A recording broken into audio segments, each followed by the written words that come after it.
All right, welcome to the Krug Show, everybody. Thursday night, September the 26th, 2024. Hope everybody's having a great day. Welcome to the Krug Show, brought to you by Pig and a Pickle, the best barbecue in all of Northern California. Check them out. They're in Emeryville. They're in Corte Madera. They're open 7 days a week from 11 a.m. till 8 p.m. or until they run out. Pig and a Pickle, the best barbecue in all of Northern California. Also brought to you by Sharp Corner Sports Cards and Collectibles, 205 Cypress Avenue. That's where they're located in Pacific Grove. Call my friend Anthony Catania. He's at 831-521-5264 for all your sports cards and collectible needs. And he's a big sports fan as well. And one would hope, given that he runs a sports card collectible store, it'd be kind of shitty if he wasn't into this game thing that we do. Exactly. And then being a sponsor of a sports related YouTube channel. He holds his nose the whole time. He's, if I could just go back to my literature. Will these guys start talking about botany or I'm out of here? He says, he sent me a text today. He said, love the Purdy press conference today. The kid is a leader, special person. Yeah. And I only reason I read that is because, Anthony's got, he's running Sharp Corner Sports Cards and Collectibles. He's, he's got other things to do in his day, but, people who are following it even from afar, if it's you're listening to Purdy, you're watching Purdy, and it's like there's some weird. I get these like Derek Jeter vibes, the way that Jeter like winner and like just always finds a way to say the right thing. I mean, like, I'm not Jeter with his gift baskets, but I mean, not to make that joke. Purdy's more of a Midwestern, already married, so he's beyond the gift basket moment. But Jeter never said anything wrong, and I saw him in Oakland clubhouses when the Yankees would roll in, and the media would ask stupid questions, and he never flinched. He would never say anything wrong. And Purdy kind of reminds me of that kind of a personality, in that you ask him a question. He looks you in the eye, but then he like looks down, gets into his like thinking mode, and like gives you this incredibly articulate, well-spoken answer that totally answers your question, doesn't dodge it in the slightest, and then finishes by kind of looking at you and kind of, giving you a nod and on to the next one. I mean, he's the most sincere. I mean, I could see why John Deere and all these corporate sponsors are like, get me Brock Purdy, because he's genuine, he's real, he's likable. You know what I mean? And he's now he's playing great ball. And he's an everyman, right? I mean, you look at Brock Purdy, you'd think he was the intern. Turns out he's the quarterback for the San Francisco 49ers, and a damn good one at that. So there's a relatability there as well. That's just such a prerequisite, though, of being a good quarterback in the modern NFL. You have to be good at the press conference. I don't care how good you are as a play caller, as a head coach, or whatever it is you do. You got to be able to win the press conference. And this is a head coach in a quarterback league. And Kyle, for all of his warts and his general begrudgingly press conferences, he doesn't want to be up there. He doesn't want to be taking questions from us. He thinks we're lesser than. He's probably right. He does a pretty good job with them. He lies a lot, but mostly about injuries, but he does a pretty good job with them. Brock's out of this world. And that's a pretty impressive thing to have, both a head coach and a quarterback who are really, really good at that, because I really do think that it's an important part of the gig. By the way, I'll figure out the right button to push to get our names back on the screen. I mean, that is Dieter Kurtenbach from KMBR. I am Larry Krueger. Well, it says that. Are you, though? Who's to say? Yeah, I mean, exactly. I may not be, but I am. And this is the Krug Show, and it is brought to you by Pig and a Pickle, and they do have two locations, and they are in Emeryville, and they are in Corte Madera, and they are open 7 days a week. Go say hi to Damon. Go say hi to Mary. Get some brisket. Get some brisket chili. Get some spicy brisket chili. Have some potato salad. It's a fantastic restaurant. You'll love it. Tell them the Krug sent you. Go say hi to Damon and Mary and get that brisket. Love it. They always say, do you want the marbled side or the other side? What say you, Dieter? You're a man who knows his food.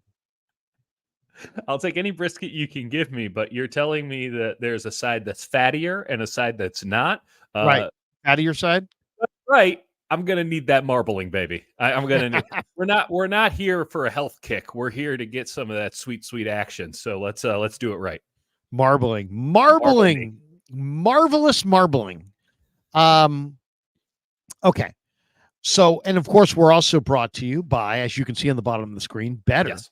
The live stream is sponsored by Better, the official daily fantasy sponsor of the Krug Show. Use Better to make daily fantasy lineups, and you can win real money. Download the app below. Make sure you use the promo code Niners, NINERS, to get your first deposit matched up to $200. And we'll get into that in a bit. But before we get into the Better, we've got one quote that I want you to, to me, this is very, very interesting. I've got this, or one stat on, yes. I said, quote, one stat on Brock Purdy. That's amazing. Okay. This, to me, there are very few. I mean, there's so many stats, Dieter. Yes. And he's got great numbers, right? I mean, Brock Purdy is playing really well right now. I think everybody knows that. One would hope. CMC's out. He's the offensive player of the year. He didn't have Kittle this week, didn't have Debo, and he still, threw for 292 yards, 3 touchdowns, and didn't have an interception. Right. And if you look at his numbers, second in passing yards, second in yards per attempt, first in completion percentage over expectation, fourth in Fourth in completion percentage per drop back. Okay. His time to throw against the Rams was 3.39, which was the most of anybody in the NFL last week. That's right. So the Rams at times rushed 3, a couple times they rushed 2, and they dropped, 9 guys into coverage. Those are all amazing stats, and he's playing very, very well. But the one that's the most amazing, I saw this today. This is incredible. This is a stat that listed the quarterbacks who have had 110 or better quarterback ratings in a game since Brock entered the league. And this was week 14 of 2022. Okay. So since week 14 of 2022, these are the number of 110 plus quarterback rating games these quarterbacks have had. Listen to this. Yeah. Dak Prescott, 8. Lamar Jackson, 6. Patrick Mahomes, 4. Matthew Stafford, 4. Josh Allen, 4. Jalen Hurts, 4. Brock Purdy, wait for it, 15. Yeah. 15. Dieter, there's a lot of different ways you can say stats and massage stats, and I believe wholeheartedly in the old saying, stats lie and liars use statistics. But in a lot of ways, that stat does not lie. It's a very straightforward stat. It's basically saying it's not cherry picking since Brock's 7th game, blah, blah, blah, blah, blah. No, it's basically saying some bitch showed up. Here's what the number is. Since he has been an NFL player, his very first taste of it, he's got 15 games of a 110 or better quarterback rating, and the closest is Prescott with 8. Yeah. That is just a staggering. And you think of Mahomes as the best in the game, he's got 4. Purdy's got 15. And this is not, hey, what has Brock done in the X number of games he's played compared to the first number of games of these guys. This is what they're doing right now. This is what they are. Right. And it's a big enough sample size since it's 2022 week 14 that it's kind of like also somewhat defining. It's not just like a little window. It's like, that's kind of a defining stat. When you hear, I mean, that's a major one right there. That's more than half of his starts. What is he? 26 starts in the regular season now? Yeah, something like that. Might even be fewer. That's a 20. I think it's I think he was 20.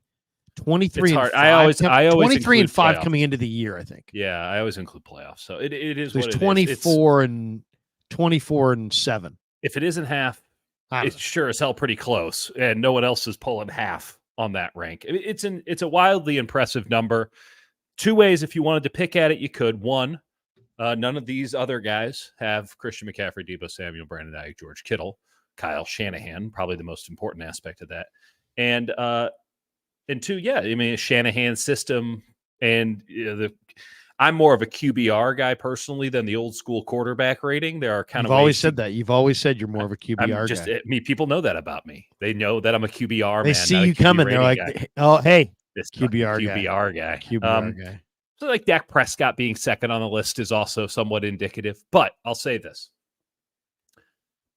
Brock Purdy is, I find it always so interesting when people call Brock Purdy a game manager, because you and I both know when you watch Brock Purdy, it does not feel like the game is being managed. There is some serious risk being taken by number 13 there, and he's a showman. I mean, there is something on the edge about his game. So for him to have that level of efficiency, and I think if we know anything about quarterback rating, it rewards efficiency.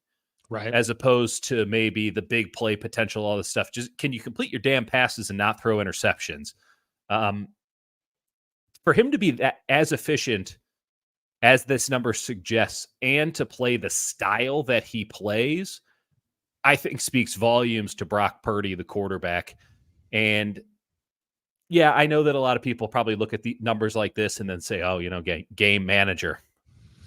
I don't know how you haven't seen Brock Purdy play football yet. I recommend watch last week. It was a pretty indicative performance by Brock Purdy, all things considered. It's a special dude, and I don't even think that we need to have a conversation moving forward about how much or how much he should get, how much he will get. Like, whatever he signs for is A-okay by me, because he is far beyond just competent. He's really, really, really good. And is he a game changer, a game breaker? That's for other people to decide.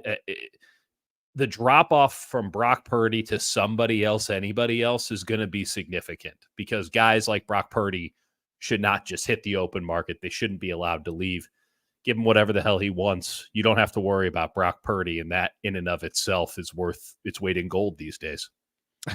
Steve-O knows says, sup, everyone? Krug and Dieter, the best show of the week. Keep it up, guys. Then we jump right to Mitchell and Ness. Is this going to be another stream where Larry's trying to police the way everyone feels about Brock Purdy? Well, yes, listen, if I you am don't like Brock Purdy, police. We're going to come to your homes. Yes, we're gonna Gestapo. We're gonna break down. That's exactly right. We're gonna break down the door, and we're gonna clad you in a 13 jersey, and we are gonna leave. You will like the Brock Purdy. Yeah, that's why I'm here. That's my quarterback. That's my quarterback. Listen, we've seen some pretty average quarterbacks. We've seen some spectacular quarterbacks. We've seen some great quarterbacks. We've seen some just absolute ass quarterbacks. We operate in a world where people are going to talk themselves back into Daniel Jones. He makes $40 million a year. Talk ourselves into Deshaun Watson and whatever the hell's going on there. I mean, let's just. I don't care if you think Brock Purdy's the fourth best quarterback in the NFL or the 14th. The dude's pretty damn good, and the 49ers are in good hands with him, regardless of how good those hands are, in your opinion. You don't want them going anywhere.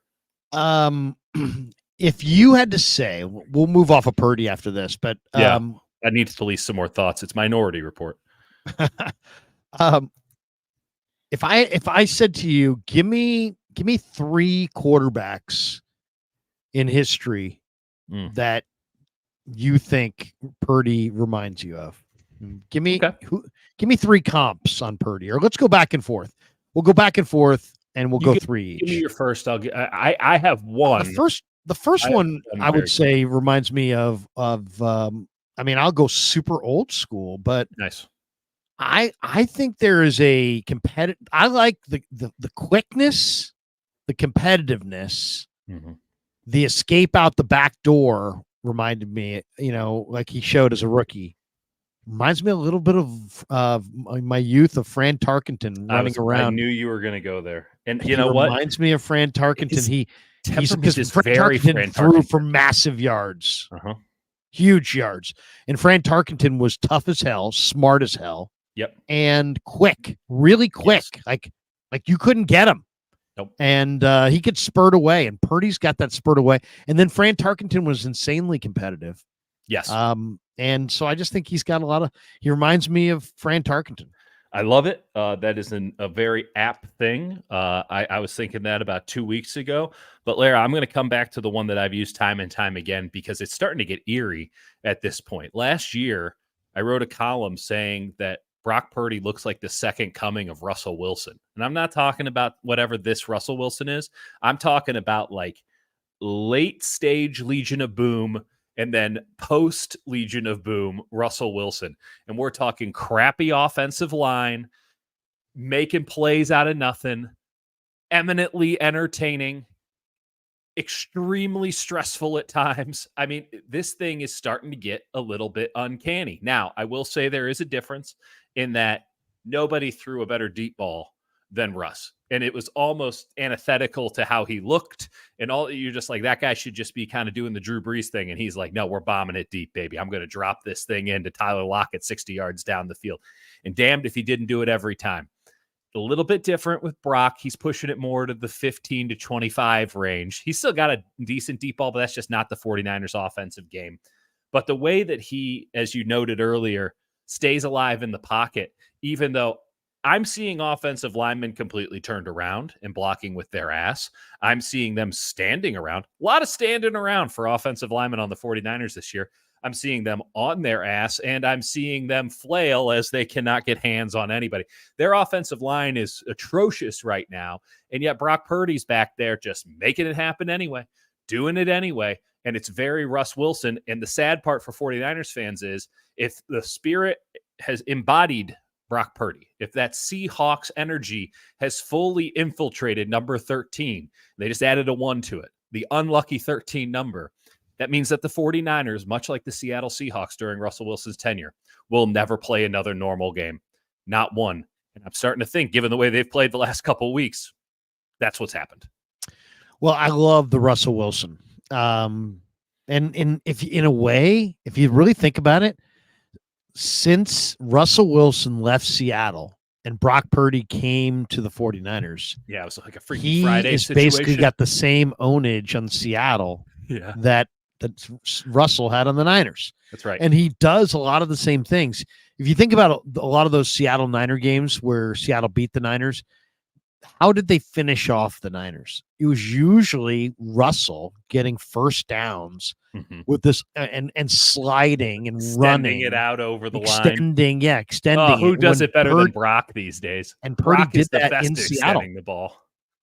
And he did that one on the sideline where he slid and he kind of extended the ball. Yeah. And it's just like, yeah, Russell Wilson. That's a great call. That's a great call.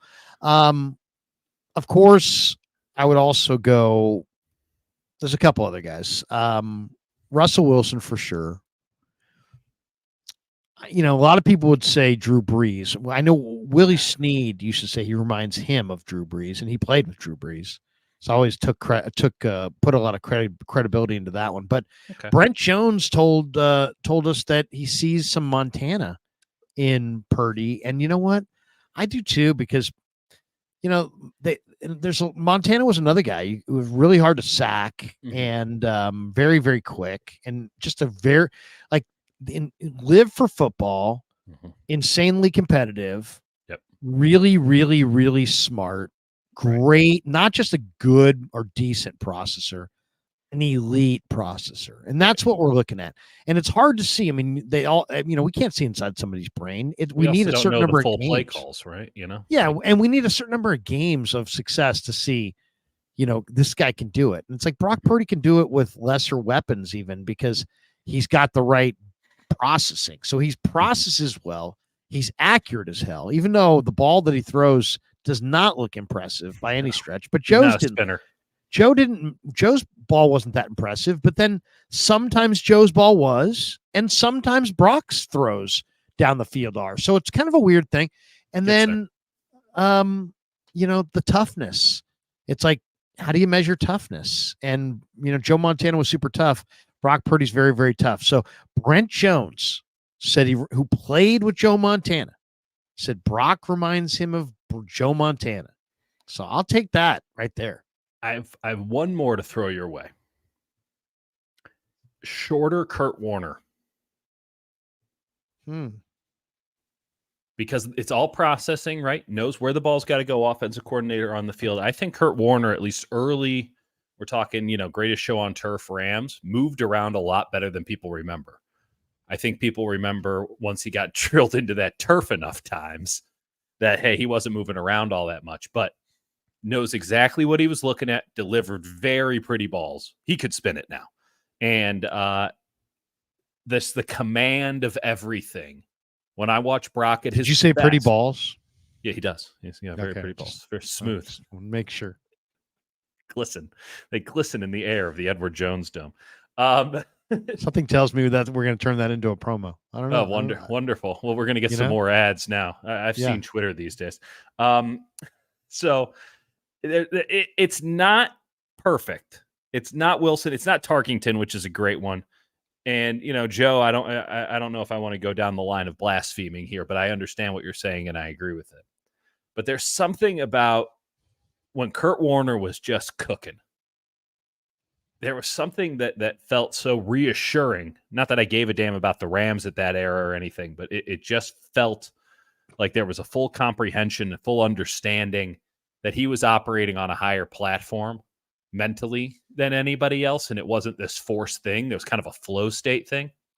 And there have been moments, it is not a frequent thing, but there have been moments when I've seen that with Brock, and that's a sight to behold. And it's been very reminiscent of a shorter, maybe a stumpier Kurt Warner, which Kurt Warner is one hell of a quarterback, man. He's one of the all-time greats, in the Hall of Fame, all that stuff, but I don't know. Anything to that? I mean, I think some of the throwing motion looks kind of similar. Okay. Kurt Warner just a nice way of saying no. Well, Kurt Warner just didn't have the mobility. No. And has a significantly different physical stature. Right. I'm with you. And it's more of a vibes. It's more of a vibes thing. But I'll say this. I mean, they both came out of nowhere. They have that. And they both didn't have like a, hey, you know what? They're getting better. No, they hit the ground. They were great. Like immediately. Like that's right. Right. I mean, I don't remember a Kurt Warner ramp up. Do you? I remember an explosive Trent Green offense hit his head, and here you go. Yeah. And then away they went. Yeah. So from that standpoint, there is something really unique too when a guy never isn't good. Never sucks. Yeah. Yeah. There's I mean, no think Jordan about it. Love ramp up period. You're watching Trevor Lawrence right now. He's struggling. He's really struggling. And he's not alone. There's other guys that are struggling. I mean, Anthony Richardson's really, really, really that struggling. One makes a lot of sense. He's barely played any football, but I mean, I think situation has a lot to do with it. But to your point, what was the other than if you were watching this show, and listening to me and Larry talk about him, like everyone's comments on Caleb Williams coming in is no one's coming into a better situation. His situation's so good they can hit the ground running. There's no question Kurt Warner shows up on the 99 Rams. Pretty good situation. You got Isaac Bruce, Torrey Holt. Here's Marshall Faulk. Like, you're doing okay. Didn't they win the Super Bowl that year? Like, it wasn't a problem. Brock Purdy shows up. Yeah, he might have been the third string. They're in the NFC Championship game in the flash of an eye because he comes into a pretty plum gig. I know that it was a little less, of course, with the Chicago Bears. They would have drafted 9th, but and they did. But man, like, people were talking, great situation, better than what Trevor Lawrence had with the Jaguars, better than Richardson and the Colts. It's not like they were expected to be a Super Bowl contender or anything this year. They were just sort of this dark horse to make the playoffs. Situation matters a lot, but it is telling. It's still telling because there have been guys who have shown up in great situations and still sucked or didn't have everything they needed. So I think it's one of those really cosmic occurrences when you have the right player at the right time for the right team, and you should not scoff or even demean the accomplishments of somebody who does show up as the right player at the right time for the right team. And that's the case with Brock Purdy. And enjoy the obscene amount of luck that's led us all to this moment where we get to watch it. Not to say that you can't be critical of him or anything, but whew. By the way, I'm putting Kev's tweet out there. He compared Brock Purdy against the Vikings to CJ Stroud against the Vikings. I'll tell you, one of the things I hate is I hate people who do this. Would you rather have a guy who had three, and they, blah, blah, blah, blah, some stats, or would you rather have this guy? Oh, well, you know what? You'd rather have, Baker Mayfield than Patrick Mahomes. Yeah. I would love to be in a market where I could choose between two really good quarterbacks at any time. That'd be great. Yeah. Anyway, has ruined our brains. Okay, so this is Purdy in week 2 against the Vikings, and compared to Stroud in week 2 against the Vikings. And as you can see, Purdy has thrown for over 100 more yards with a much better completion percentage, with a much higher quarterback rating, and with a much higher completion percentage over expectation, which is a great stat because it really it factors in the teams that you're playing against. Can I note something about completion percentage over expectation? I mean, please do. That is, Brock has been fitting the ball into very tight windows, and that is something that should be lauded, save for the fact that when you then watch the game on Monday with the full perspective of the field, he's also just not looking at his X receiver like ever. And that makes sense, given that he had no reason to look at his X receiver for an entire month in training camp because Brandon Ayuk wasn't there. So they were running out, Conley and Pearsall and Cowing at X receiver. They had Robbie Chosen playing the X receiver, but it's pretty clear that that's just not where his progressions lead him anymore. Whereas I thought this would be the year, if all things had aligned correctly, that the X receiver, which at least to my knowledge in prior iterations of the Shanahan offense has been the first and primary read on most plays, not the case in San Francisco to date. I thought they would go back to that a little bit more. So completion percentage over expectation only really tells me that he can really zip it. It can give an indication of if you then know somebody else is more open and not knowing the full scale of what the progression should be and what Purdy is looking at, it can say that you're forcing things in there, and that isn't necessarily a great trait. Especially in that Vikings game where, at least for the first half, where I was being pretty diligent on tracking and then kind of lost the plot, there were a lot of plays where Ayuk had created some pretty serious separation and Purdy just had already come off of him. And that's a little bit on Ayuk for not being as fast in and out of his breaks. That's unquestioned at this point. Anyone can see that.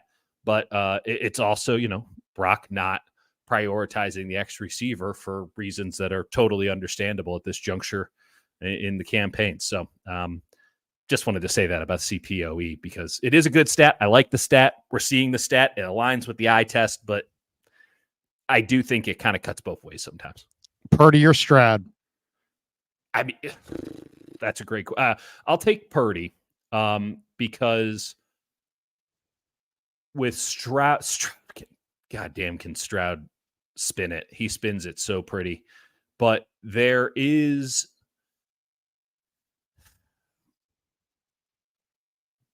I think Purdy has a pretty stable place right now. So I'm going to take the stability over the possibility of volatility here. There is a very real chance that CJ Stroud gets found out and the book gets out on him. I couldn't tell you what that is. I'm not a smart enough defensive person, but there's certainly some cracks that have shown up in the last couple of weeks, and certainly the Vikings, much like they did with Purdy. It's not like Purdy looked good in that game, even if the stats say a certain thing. That chaos defense, 6 on the line, taking away outside zone, sort of thing that Flores likes to do, that Mike McDonald likes to do. We'll see if Jeremiah likes to do. That creates real problems against a Kubiakian system, particularly one that is predicated on tight splits with receivers, because even if you bust coverage, if you're Minnesota, just to use them specifically, even if you bust coverage, when you have tight splits, there's not enough separation for where you can find those windows. You have opportunities as a defense to cover it up, or they're just getting home fast enough that no one ever sees it. So doesn't surprise me in the least bit. And I should have, hindsight being 2020, I should have seen it better, that Minnesota had just as much success against a Bobby Slowick offense as they did against Purdy. And I think that the stats are indicative in this case that I think Stroud's ceiling is higher, but his floor is lower. And I think that Purdy's ceiling and floor are about the same thing. That's about like the 5th or 6th best quarterback in the NFL right now. And I'll take that every day, all day. I think Stroud and Purdy would both agree that Purdy's better than Stroud right now. I've heard Stroud discuss Purdy, and you can tell he speaks of him in reverence. Purdy right now is better, and but Stroud, I do agree, has more upside, and it's incredibly impressive what Stroud's doing at an early stage. All right, let's get through some of these topics. CMC, there's talk that he's going to be out until week 12 or week 13. Okay. There are people debating the credibility of the story, which is really, really surprising. But Dave Lombardi is kind of questioning the validity of the story. The story was put out there by Eric Branch, so now we're questioning each other's validity here. But orthobiologics specialist Kenton Field, I think his name is. Okay. Yeah, Kenton Field. He's the NHL medical director, believes that CMC is likely to miss a couple of months. And of course, this is on the heels of his trip to Germany. Yes, for Achilles tendonitis. As we all do, Larry. Anytime my Achilles is flaring, you're always I go back to the homeland. But that means he could be out to week 12 or week 13. My whole take on this is like, you know what? Once I heard Achilles, I just think, if you're going to try to play with Achilles, an Achilles injury, I think we don't. Without knowing the specifics of his situation and where his Achilles is exactly, I would say the general, if you ask me, a guy's got an Achilles injury and he's probably going to rupture it at some point and he's going to play, some games and he's on your team. He's a great player. And so what do you think? When do you want to use him? How do you want to use him? What risk do you want to take? When do you want to take it? I mean, in a lot of ways, it's really, really basic. It's like, how do you want to play your hand of cards? But it's also a great sports talk radio topic because there's lots of different arguments for lots of different variables. Yeah. I would say this, and this all has of them been unfounded and uneducated. Well, I'm just saying we don't know about the extent of the injury, but there's enough. I'll say this. I think we have a pretty good hint. He has a calf injury and Achilles tendonitis. Those two things, they flip and connect to each other. Yeah, but these things, but we don't know how, like if it was a car, we don't know how long it's going to go till it overheats. We don't know how long he can play. I don't think a year and a half. Can he play 5 years? If you can play 5 years, guess what? I don't think we're that concerned because I think the Niners would take the next 5 years. But the reality is he probably can't play 5 years. He probably can't even play a year. I would say, if you ask me what's the average, I would say the best that they could hope for would be like 4 or 5 games. That's what I think.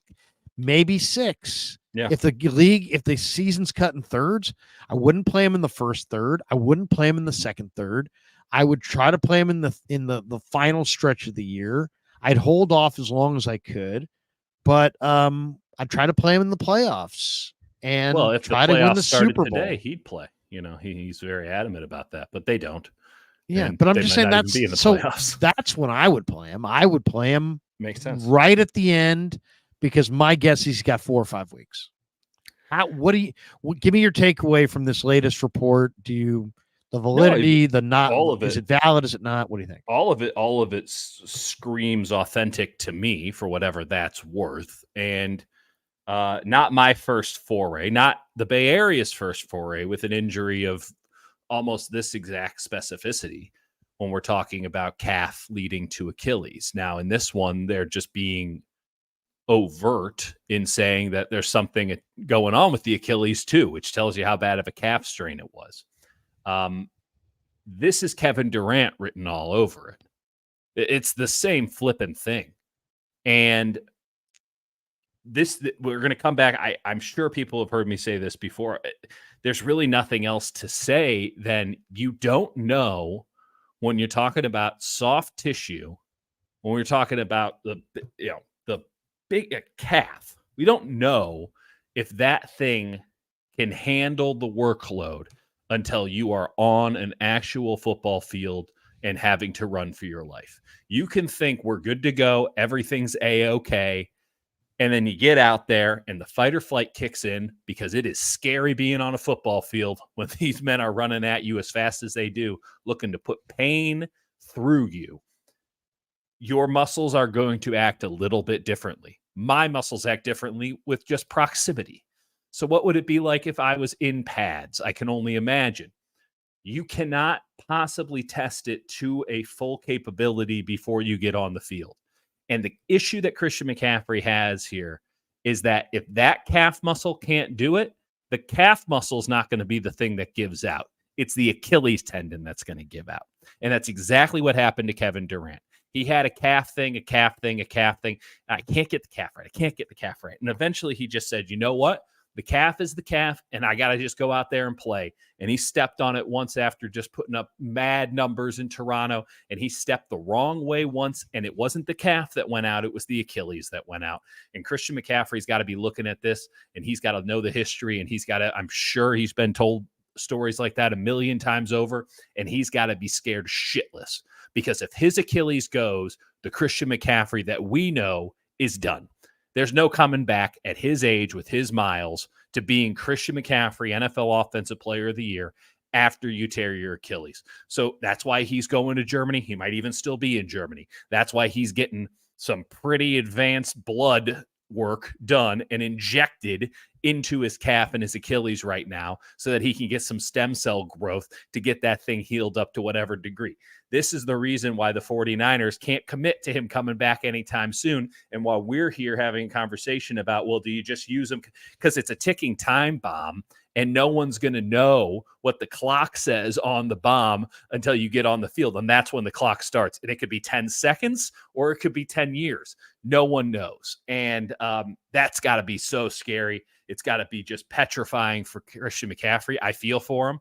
It's got to be petrifying for the 49ers who just gave this guy all this money, despite, I don't know, all bits of logic given the running back position and how you have to structure a football team in the year 2024 and beyond. It's got to be petrifying for anybody who's currently on the San Francisco 49ers because you built the entire plane out of Christian McCaffrey and now you never had him. And now now Debo's.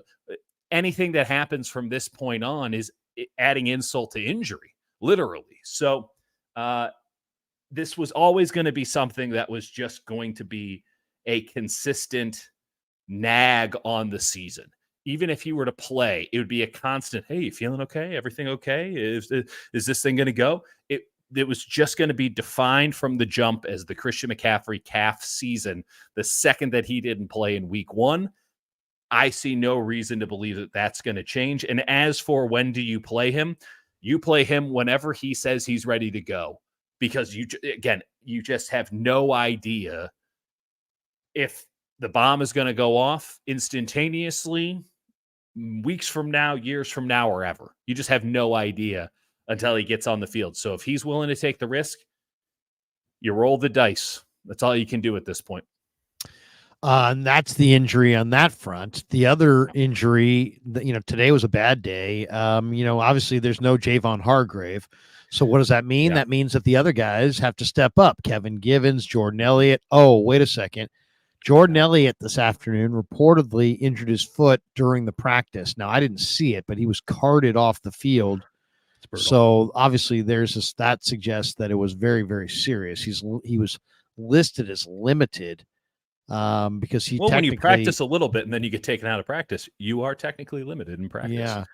We'll find out more tomorrow from Shanahan. They signed him as a backup off defensive tackle this offseason. He's played 57 defensive snaps. He's recorded 2 tackles. He's been fine. That's a generous interpretation on my end, but I had very low expectations. So fine is about as good as I'm willing to go right now. What do you think, though, as far as is this? I mean, then I wouldn't even mention. So that happened, and then also Curtis Robinson went down in a special teams drill, and with a knee injury, and he was carted off.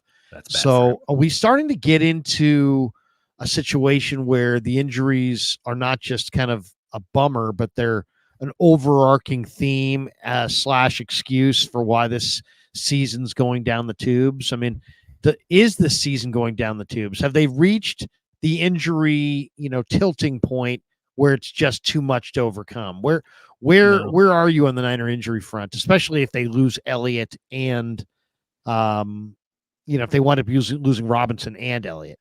Yeah, I mean, the Curtis Robinson thing doesn't bother me. I apologize to Curtis Robinson and anybody associated with any Stanford alums.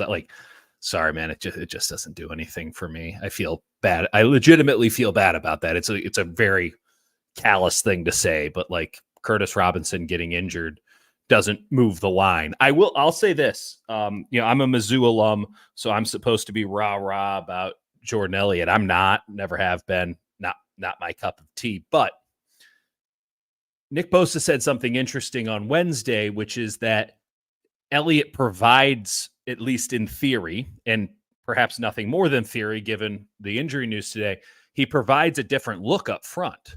And when you brought in Collins and Hargrave, both of those guys are one gap splitters. Collins has a bit more ability in hand-to-hand combat than Hargrave, who's all about the explosion off the line, all about just bursting into the backfield. And Elliott, because he's so legitimately massive, because he's a bigger dude, I don't like his hand skills. I don't like his off the ball. But he's bigger and he can just hold on to some double teams more because he's massive. And that could have been a huge boon for the 49ers run defense, which is just getting gassed. And this is not new. This is something that's been happening for a couple years now. And I know the Niners love to present that no one's run 100+ yards on us and it's 17 straight games. That's because they didn't need to, because they were getting 6 yards a clip no matter what. They didn't need the 100 yards from one running back. They had two guys going for 85. They could split up the workload because both guys were able to eat. And it is as simple as the 49ers defensive front hasn't adjusted one iota since 2017. The scheme is the exact flippin' same.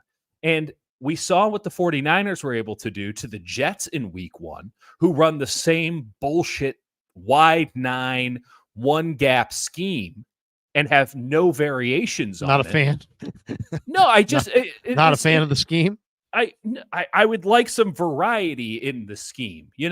It's one thing when Robert Saleh for years is we're a cover 3 team, we're a cover 3 team, we're a cover 3 team. Well, how did Robert Saleh get the head coaching job at the Jets? He started playing cover 2.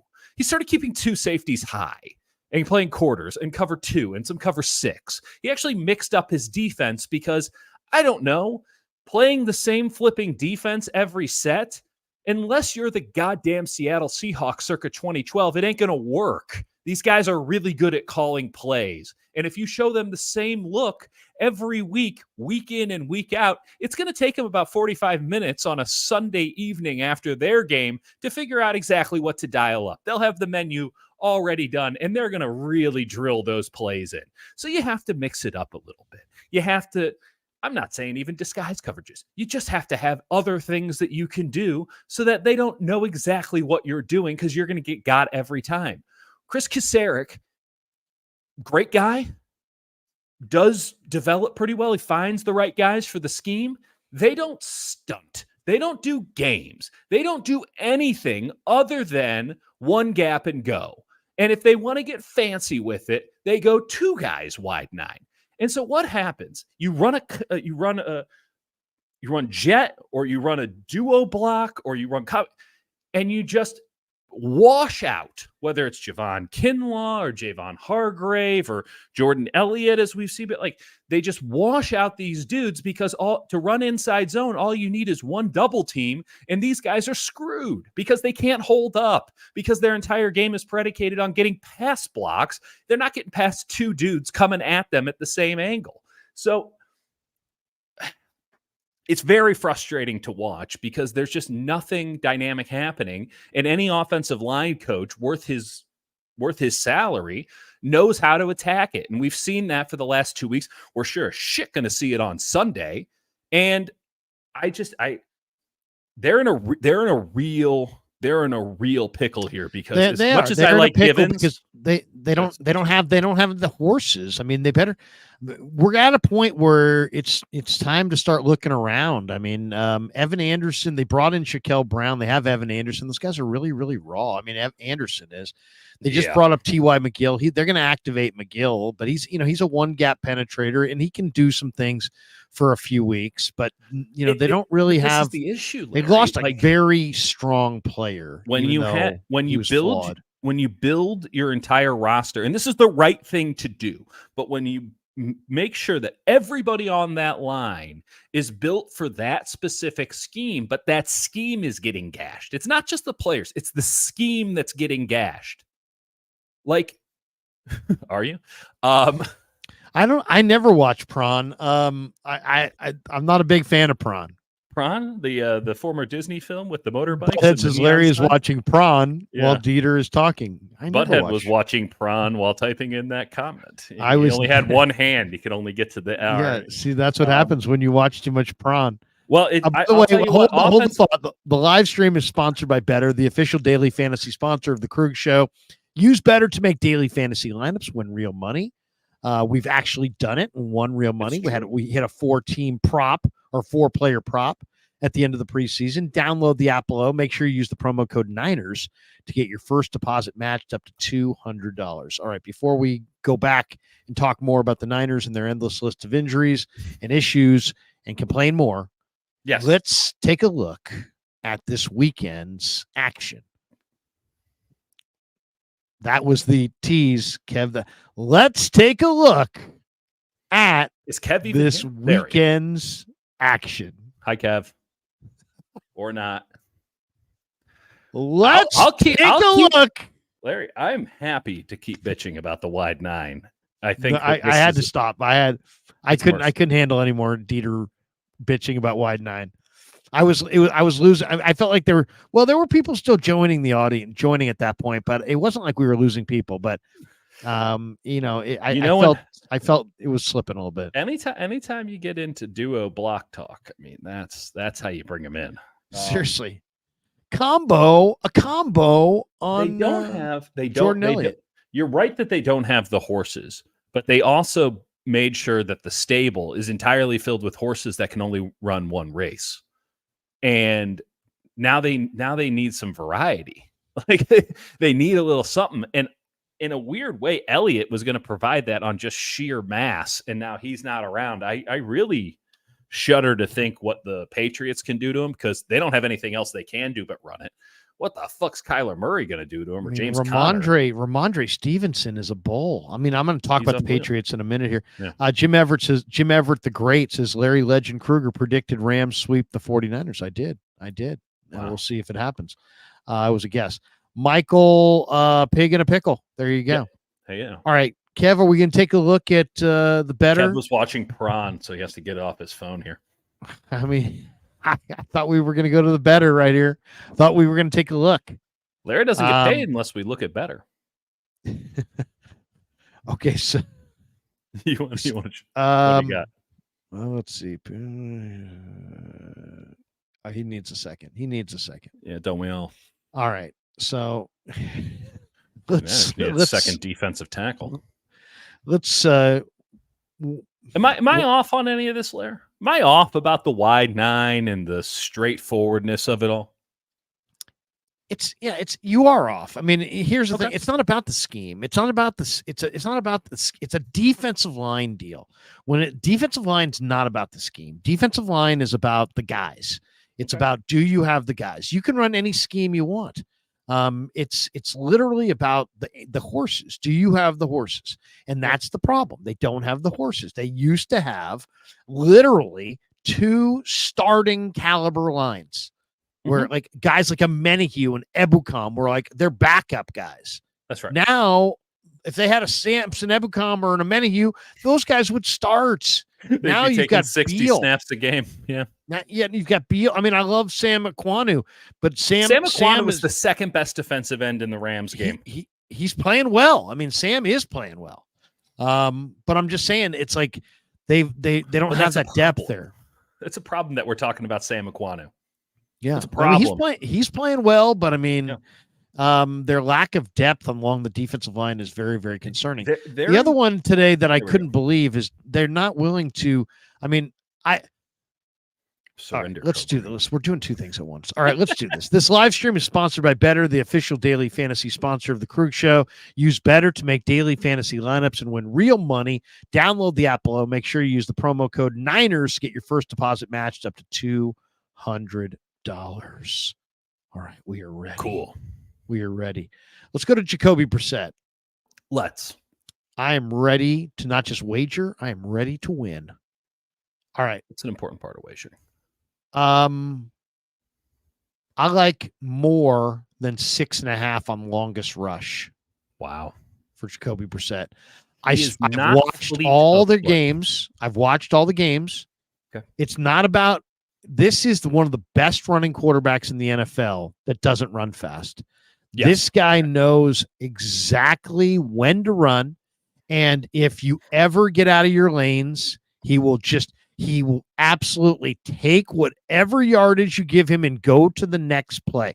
He understands that putting the ball in the air, it comes with risk. Mm-hmm. He understands that handing the ball to running backs, they could potentially fumble. That's right. So if you give him a run lane and he can keep it in his hands and run diagonally to the sidelines and pick up anything between 5 and 20 yards, he's going to take it. I've seen him do it. He runs so smart. He knows when to run. That combined with, you just said the Niners need more movement up front, and you're right. But movement up front means that likely you're going to give this guy a lane. So I'm going to say he'll get a lane whether they move up front or not. Right. But that longest run, I mean, he is a lock. Take it. He's a lock. So he's longest run. All right. What do you got? Okay. You got another one? Give me Pop Douglas. Demario Douglas, who was basically he was Malik Willis's receiver at Liberty back in the day. Yeah. Okay, so 33.5 receiving, or 30. Yeah, is that 33? 33.5 receiving yards. 18. Is it 16.5? That's 16.5 on the longest catch. I just don't love the receiving yards over in that. I don't see a world in which Pop Douglas isn't the main focus of the passing offense. They tried not to make that the case the first week. The last 2 weeks, they're like, just get the goddamn ball in our best offensive players' hands. Take the over. I wish it was all-purpose yards because they do a lot of like handoffs and end-around stuff to him, but take what you can get, 33.5. He can get that on one play. Yep. I love it. How about Brandon Ayuk? Let's go. Let's take a look at Ayuk. 62.5 receiving yards. 23.5 longest. Christian Gonzalez is really good. I don't like that. I don't like it either. Get out of there. I don't like it. I don't like it. Touching. He's not playing well. What can we get on Campbell? Times targeted in passing game. Yeah, no, we don't want Campbell. And he might have 8 tackles just because he's constantly getting run at.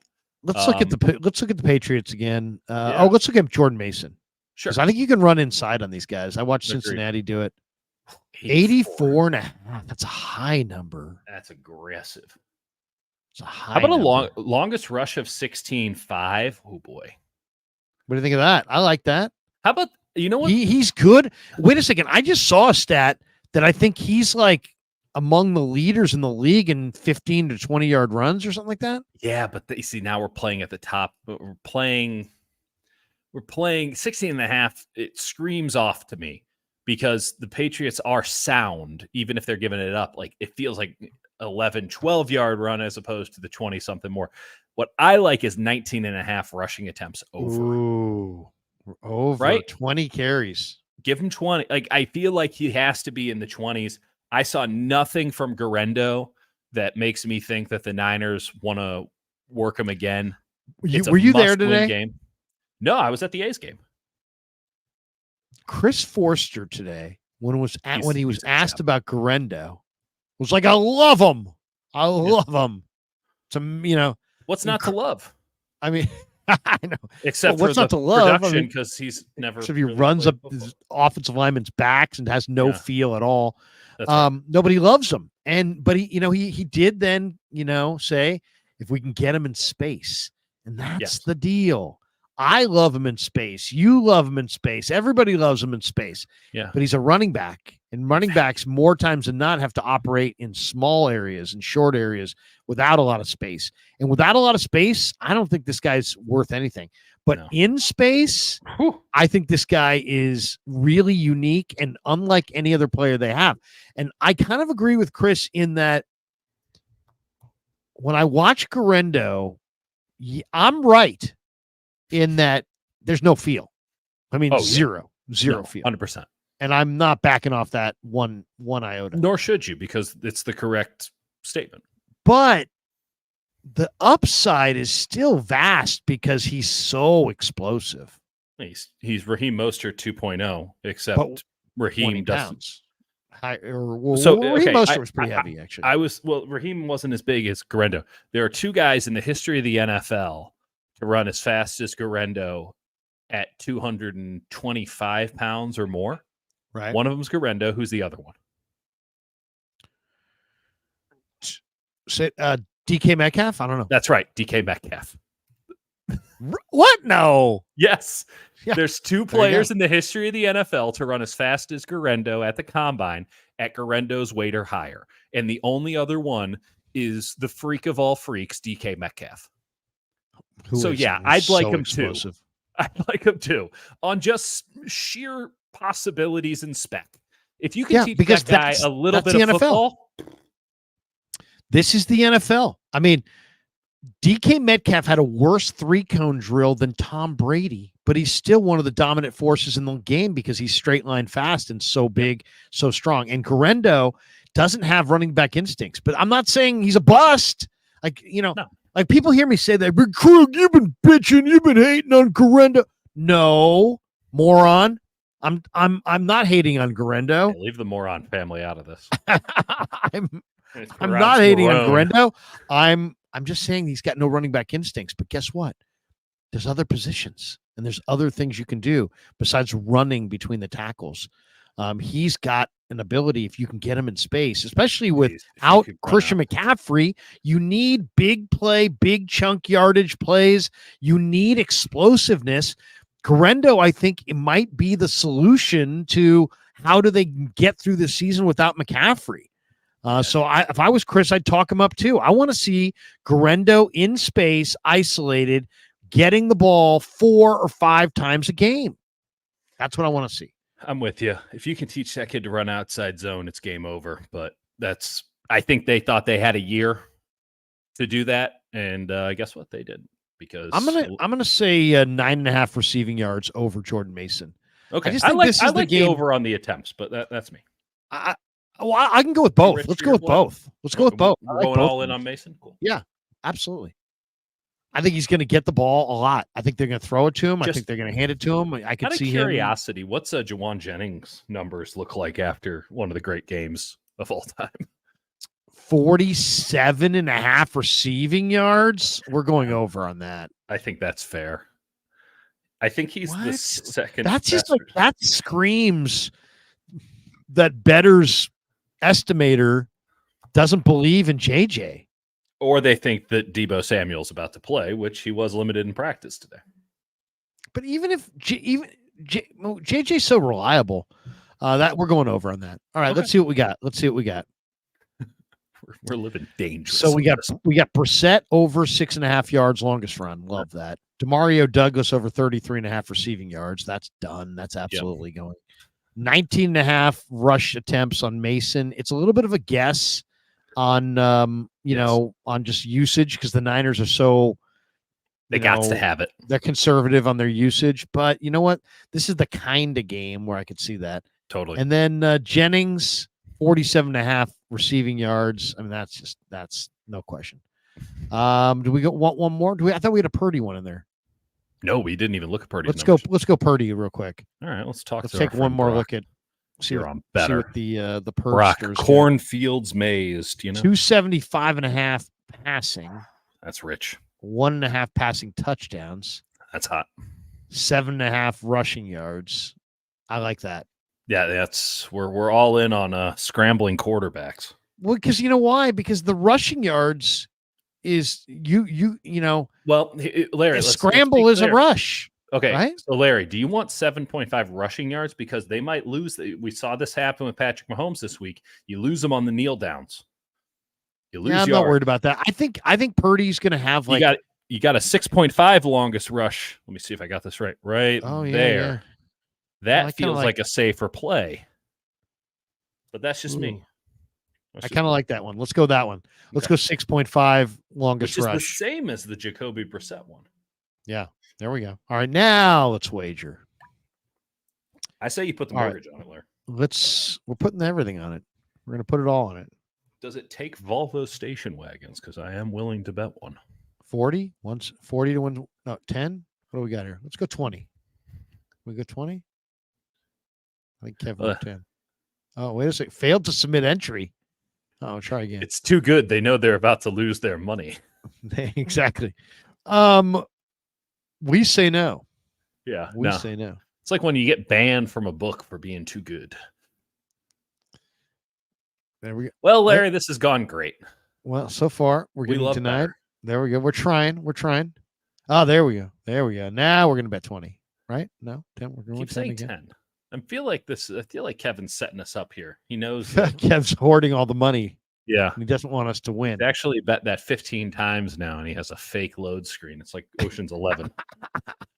By the way, this live stream sponsored by Better, the official daily fantasy sponsor of the Krug Show. Use Better to make daily fantasy lineups and win real money. Download the app below. Make sure you use the promo code Niners, NINERS, to get your first deposit matched up to $200. And thanks to Better for being a proud sponsor of the Krug Show. And by the way, if you sign up, you get a chance to win a Niner jersey, not just a Brock Purdy jersey. It could be a Niner jersey, but it will be in your size and your choice. Dealer's choice. Devondre Campbell. If you won a Niner jersey, you're going 59 Devondre Campbell? Oh, of course. He's my favorite. Or Leonard Floyd, 56. You were right about Leonard Floyd. Look how Dieter brought that up very slyly. I was right about Campbell, too. You were. I'm wrong about a good many things, but not about defensive ends and linebackers. I would go Greenlaw. If I was getting a jersey, I'd go a Greenlaw. Wow. I'd go 57.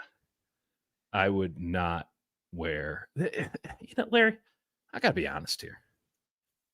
At a certain point, it's weird to wear. I think I figured it out. Don't go with it's weird to wear a man's jersey, because then you're insulting all these fans. No. It's weird to wear these guys' jerseys, and then we all know. Come on, there's a time and place. I mean, I'm Catholic. I go to church. Occasionally, somebody walks into church with a jersey. I always think to myself, you know what?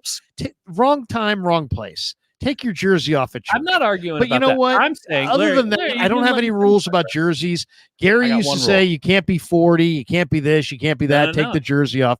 I would say rock whatever the hell you want to rock at whatever age you want to rock it. Okay, I don't think that you should be wearing the jersey of someone who's younger than you. So if you have a jersey, if you have a Joe Montana jersey or Steve Young jersey or something, and that person is older than you, or at least in your age range, that makes sense, right? Because that jersey would have been procured, at least emotionally, at an age when wearing a jersey feels appropriate. So I have no problem with that. It is a little weird seeing 50-year-old men wearing the jerseys of a 20-something-year-old.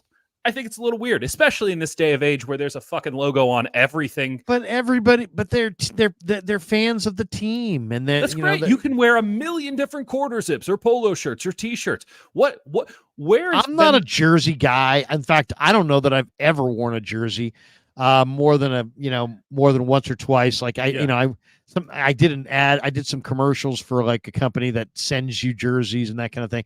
And they sent me some Dwight Clark jerseys. I wore those. Well, Dwight Clark was older than you, so that was fine. Yeah. And I do understand what you mean by that. I just think that listen, you all can do whatever you want. But this is my suggestion. Those rules are, come on. That's too much. That's a little weird. That's a little weird. That's a little controlling. Well, we're doing thought policing. We might as well get in some actual progressive thoughts here. Okay, so if we're gonna do that, if we're gonna get into some, if we're just taking this stream off the rails, are there any other Niner topics you want to get into? The offensive line, Larry, is not good. McKivitz has been the lowest graded guy. You got no other tackle. What are you going to do? What are you going to do? I mean, I'd be interested to see if Jalen Moore can do it.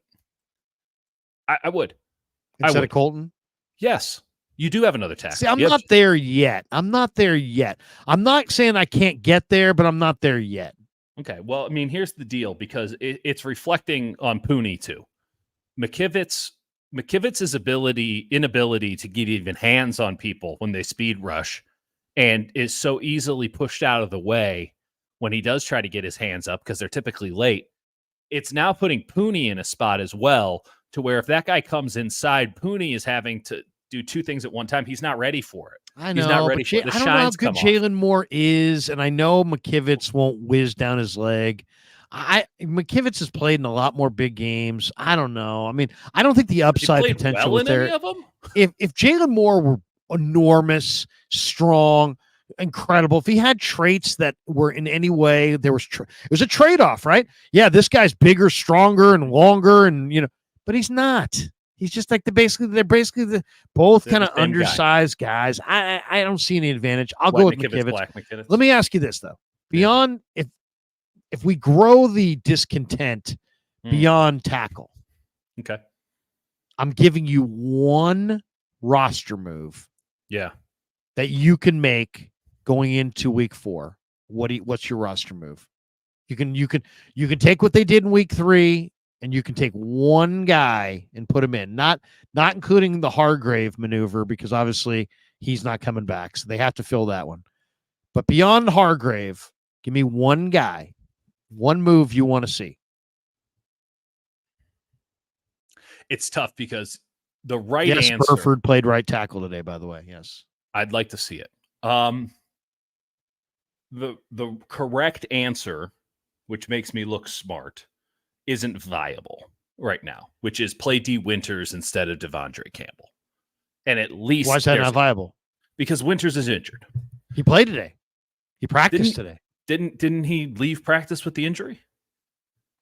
No. Okay, I have that info. Robinson was started off. Okay, well, let's go with that. I don't think D Winters is good. He's just sort of he's way faster. He's a Temu or AliExpress Dre Greenlaw. Plays the same way.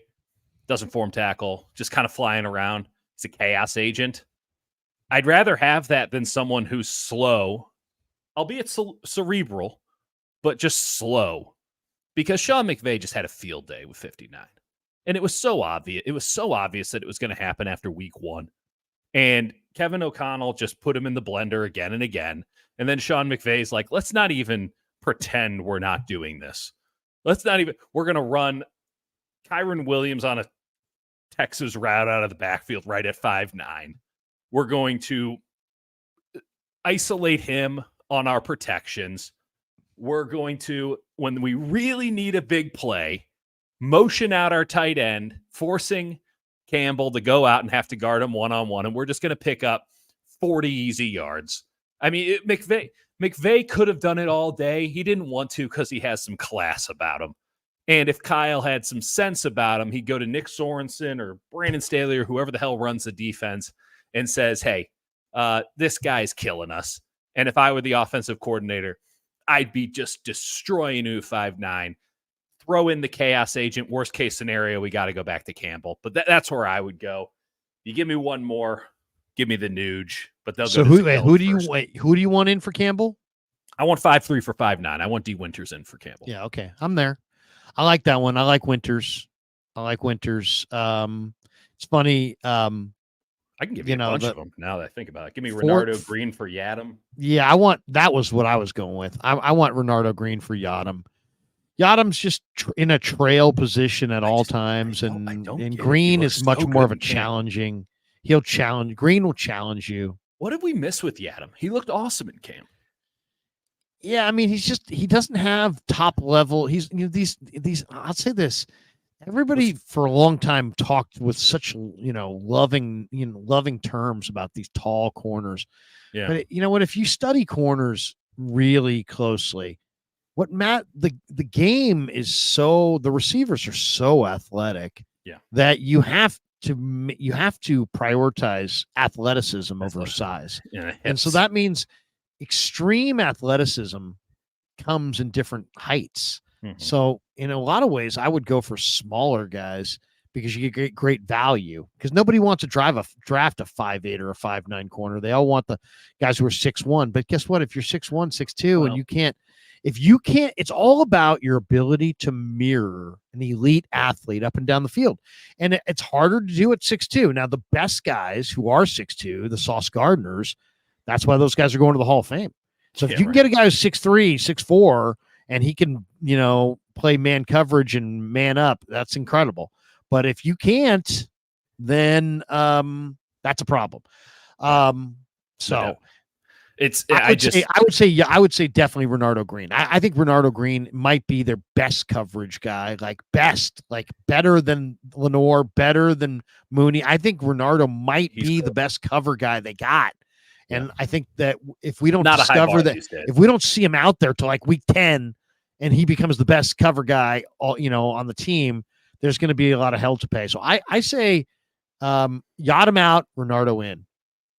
I'm interested to see if they slide Yetur Gross-Matos inside, because that means that there's more Floyd, unless they want to go with Okwanu, which I just don't think they want to. Yeah. Because Beal hasn't deserved snaps. So they're in a real pickle. Picking a pickle, perhaps even when it goes inside, because we know what Givens is, and Givens has a rate of diminishing returns that's pretty low. You get 20 and it doesn't. Snaps none of the defensive line matters because they're all playing anyway. I get that, but when you're talking about big downs, how do you want to go about this? Right? Yeah. Let's say you're in a 3rd and 4, and when you're playing the Patriots, that means the run is still on the table. How do you want to stack it? You're going to be in nickel. You're going to have Lenore on the inside. In the ideal world here, we got D. Winters, Fred Warner behind the linebackers. You got Huff coming into the box. You have Jair Brown. It's the single free safety. If there was an alternative, I'd throw him in, but there isn't one. And then Renardo Green on the outside, Charvarius Ward, or whatever this version of Charvarius Ward is, because it doesn't look anything like the Mooney Ward I saw last year, on the outside, barely tackling, totally lost, just floating. He's just floating. It's been brutal to watch. Are you going Bosa, Collins, Yetur Gross-Matos, and Floyd? Is that what you're rolling out there? Because they're running the ball down your throat then. Oh, no. You're going to have to mix it up, man. I mean, I don't think there's no easy solutions here. You just lost Hargrave, and it's a crusher. Yeah. All right, let's a couple things I want to get to, because I want to get to a couple topics that aren't football. Okay. But one last one on football I really do want to get to here. Yeah. And that is, I used to, when I was in the Canadian League, I worked as the quality control coach and on the defense. So I looked at opposing offenses. So I looked at, Jeff Garcia and Doug Flutie, and Anthony Calvillo and Damon Allen and all these different guys, and studied all their offensive things. And then I also did personnel and worked with Joe Woolley and Rick Mueller, and we worked on our negotiation list and tried to improve our roster. But I used to have one major project every week, and that was I worked for the defensive coordinator, and he would say, I want to report that on the eve of every game from you, that basically says how we're going to lose. I want you to think like our opponent, studying us, and how I want you to make your greatest argument for not just that we're going to lose, how we're going to lose. Yeah. So I can contemplate that as I'm going through it.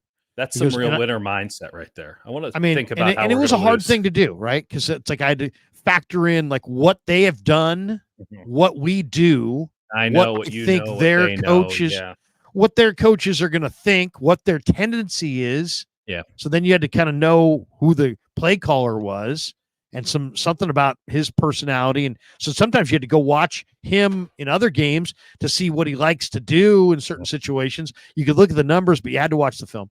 Totally. Anyway. I do that thought exercise every week for the Merc. How do the 49ers win? How do the 49ers lose? So let's play that right here. How the Niners are 10-point favorites. Mm-hmm. I watched the entire first 3 games of the Patriots. Yeah. And after I watched it, I thought to myself, I can see how the Patriots can win. Oh, yeah. And so I want to hear from you, and then I'll tell you what I think. But how do the Patriots beat the Niners on Sunday as 10-point dogs on the road against a team that, thinks they're going to the Super Bowl and is incredibly hungry for a victory, a one-sided victory? It's pretty. I mean, it's this is a lot more straightforward than most weeks because there's really one path, and that path is Ramondre Stevenson has 150 plus rushing yards, and in specifics, they run inside zone with impunity, and they go directly at the 49ers defensive tackles, and they get to the second level and they block Fred Warner, and they leave Devondre Campbell one-on-one with Stevenson, and they just take that matchup again and again and again. And when eventually the 49ers realize, okay, we have to put Huff in the box repeatedly and basically make him the weak side linebacker, and they'll do that swap, and we saw it last week against the Rams, you do exactly what the Rams did, which is now we're running outside zone. But we're going to run outside zone with 2 tight ends or with a fullback as well. And they went into a lot of 12 personnel last week. The Rams, who had run 100% of their plays from 11 personnel, they were playing 12 personnel. And they went outside zone with 12 personnel. Why? They ran it at Mooney Ward again and again and again. You just steal the game plan because you don't have as much offensive talent or the quarterback as the Rams do. And that's the beat up Rams. You just steal Sean McVay's game plan because that game plan was about attacking 2 players repeatedly. Now, you could perhaps, if you had a better quarterback, and you do have good receivers, expound upon that as to attack Jair Brown as well.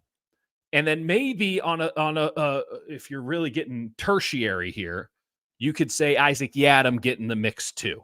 But what you're doing is you're going defensive tackle in 59, or you're going right at 7 again and again. And until one of those 2 pairs stops you, you just keep running the football. And that's how they won their game this year.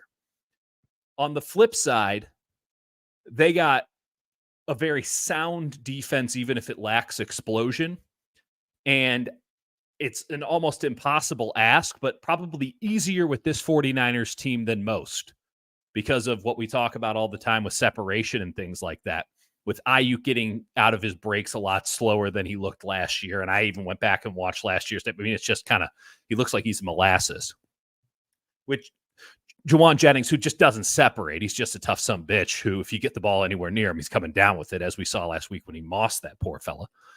Like, you do what the Rams, you just steal the Rams game plan and you rush 3, you mix up who's coming if you want to bring a 4th or a 5th.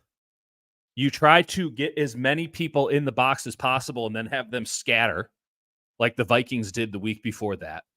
And you trust a guy like Christian Gonzalez to hold on to his receiver for 5 seconds. And you wait until Brock Purdy gets impatient and makes a mistake. You go too high every time. You trust your linebackers. You give up some stuff on the ground. You blitz every now and again in very clear passing downs, and you trust your corners, who are very good, to stay with your guys who are just not separating at the level that they should be, whether because they couldn't really separate or because they're not the same player they once were. And you wait until Brock Purdy hands you something. If he never hands you something, you're not winning the game. If he does hand you something, hopefully for their sake, the offensive game plan has been sound enough and conservative enough in its inability to turn the ball over that you can eke out a victory. 10 points is a pretty big spread to get a full-on money line underdog win, but that would be, in this case, how you'd go about it. And I know that was both extremely simple and way too complicated and ornate. I'll also throw in, do not sleep at all on the Patriots wide receivers. I mean, they got two young guys in Polk and Baker who are just dynamite. They're really good. And then Pop Douglas is a tricky little sumbitch to bring down. I don't like their quarterback, but I guess you could do worse. I don't know how many more guys you could do worse with, but you could do worse. So that's how the 49ers lose. They just have the Rams game plan completely stolen and executed at perhaps a lower level. I think I first of all, I think the 49ers are going to win. Why? Agree. Because I think, Nick Bosa is going to abuse Caden Wallace, and I think he's going to be living in the lap of Jacoby Brissett. But I will say this. If I'm the Patriots, I come out and run the heck out of Ramondre Stevenson. Yeah. And he's a bull. He's an absolute bull. And they, they've had success running it. They've got some big offensive linemen. They love to run behind the right guard, Layden Robinson. He's an absolute pancake monster. He's super strong at the point. They're going to run to the right. Their left side of their line's beat up, so they're going to run right. And I think Stevenson is really dangerous. And then Gibson out of the backfield is one of the best receiving backs in football. And Jermichael Hasty is a very good receiver as well. I think they're going to utilize those guys off screens, and they're going to, which is going to neutralize the Niner rush. I think based on what I've seen, the two receivers to worry about are Pop Douglas, who looks like, he's tiny, but he's so quick and he's so dangerous on these crossing routes. And it's like almost borderline unstoppable, really. Yeah. And then KJ Osborne, who was in Minnesota and was really part of the key part of why the Niners lost to Minnesota last year. We can talk about that, but Osborne is very much all these little rub routes and all these little 5-yard routes, sideline routes. He's really dependable inside of like a 7-8 yard box. It's like fully actualized Ray McLeod. Yeah, I mean this guy's got great hands. The rookies are crapshoots, but I mean Thornton can really, really run. They got two tight ends who are very, very sticky handed. I mean, Austin Hooper and Hunter Henry are really good receiving tight ends. So what I see them doing is running Stevenson, short passing game, forcing the Niners into some man coverage. And when they get into man coverage, Brissett takes off and runs.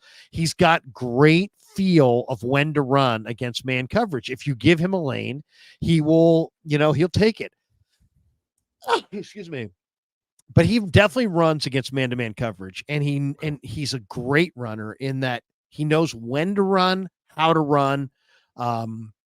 He understands how to create a run lane by moving around in the pocket. Jacoby Brissett is not a great passer, but his feel of when to run and how to run is outstanding. So that's everything but that whole throwing the football part of quarterbacking. Right. And he doesn't have good weapons, and they're going to struggle to pass protect, and he's going to have problems. But they're going to run the ball, and they're probably going to have success. The other way the Niners lose, Marcus Jones is a dynamic return guy, and their special team sucks. Marcus Jones is going to run one back for a touchdown in this game, probably against them. That's a great call.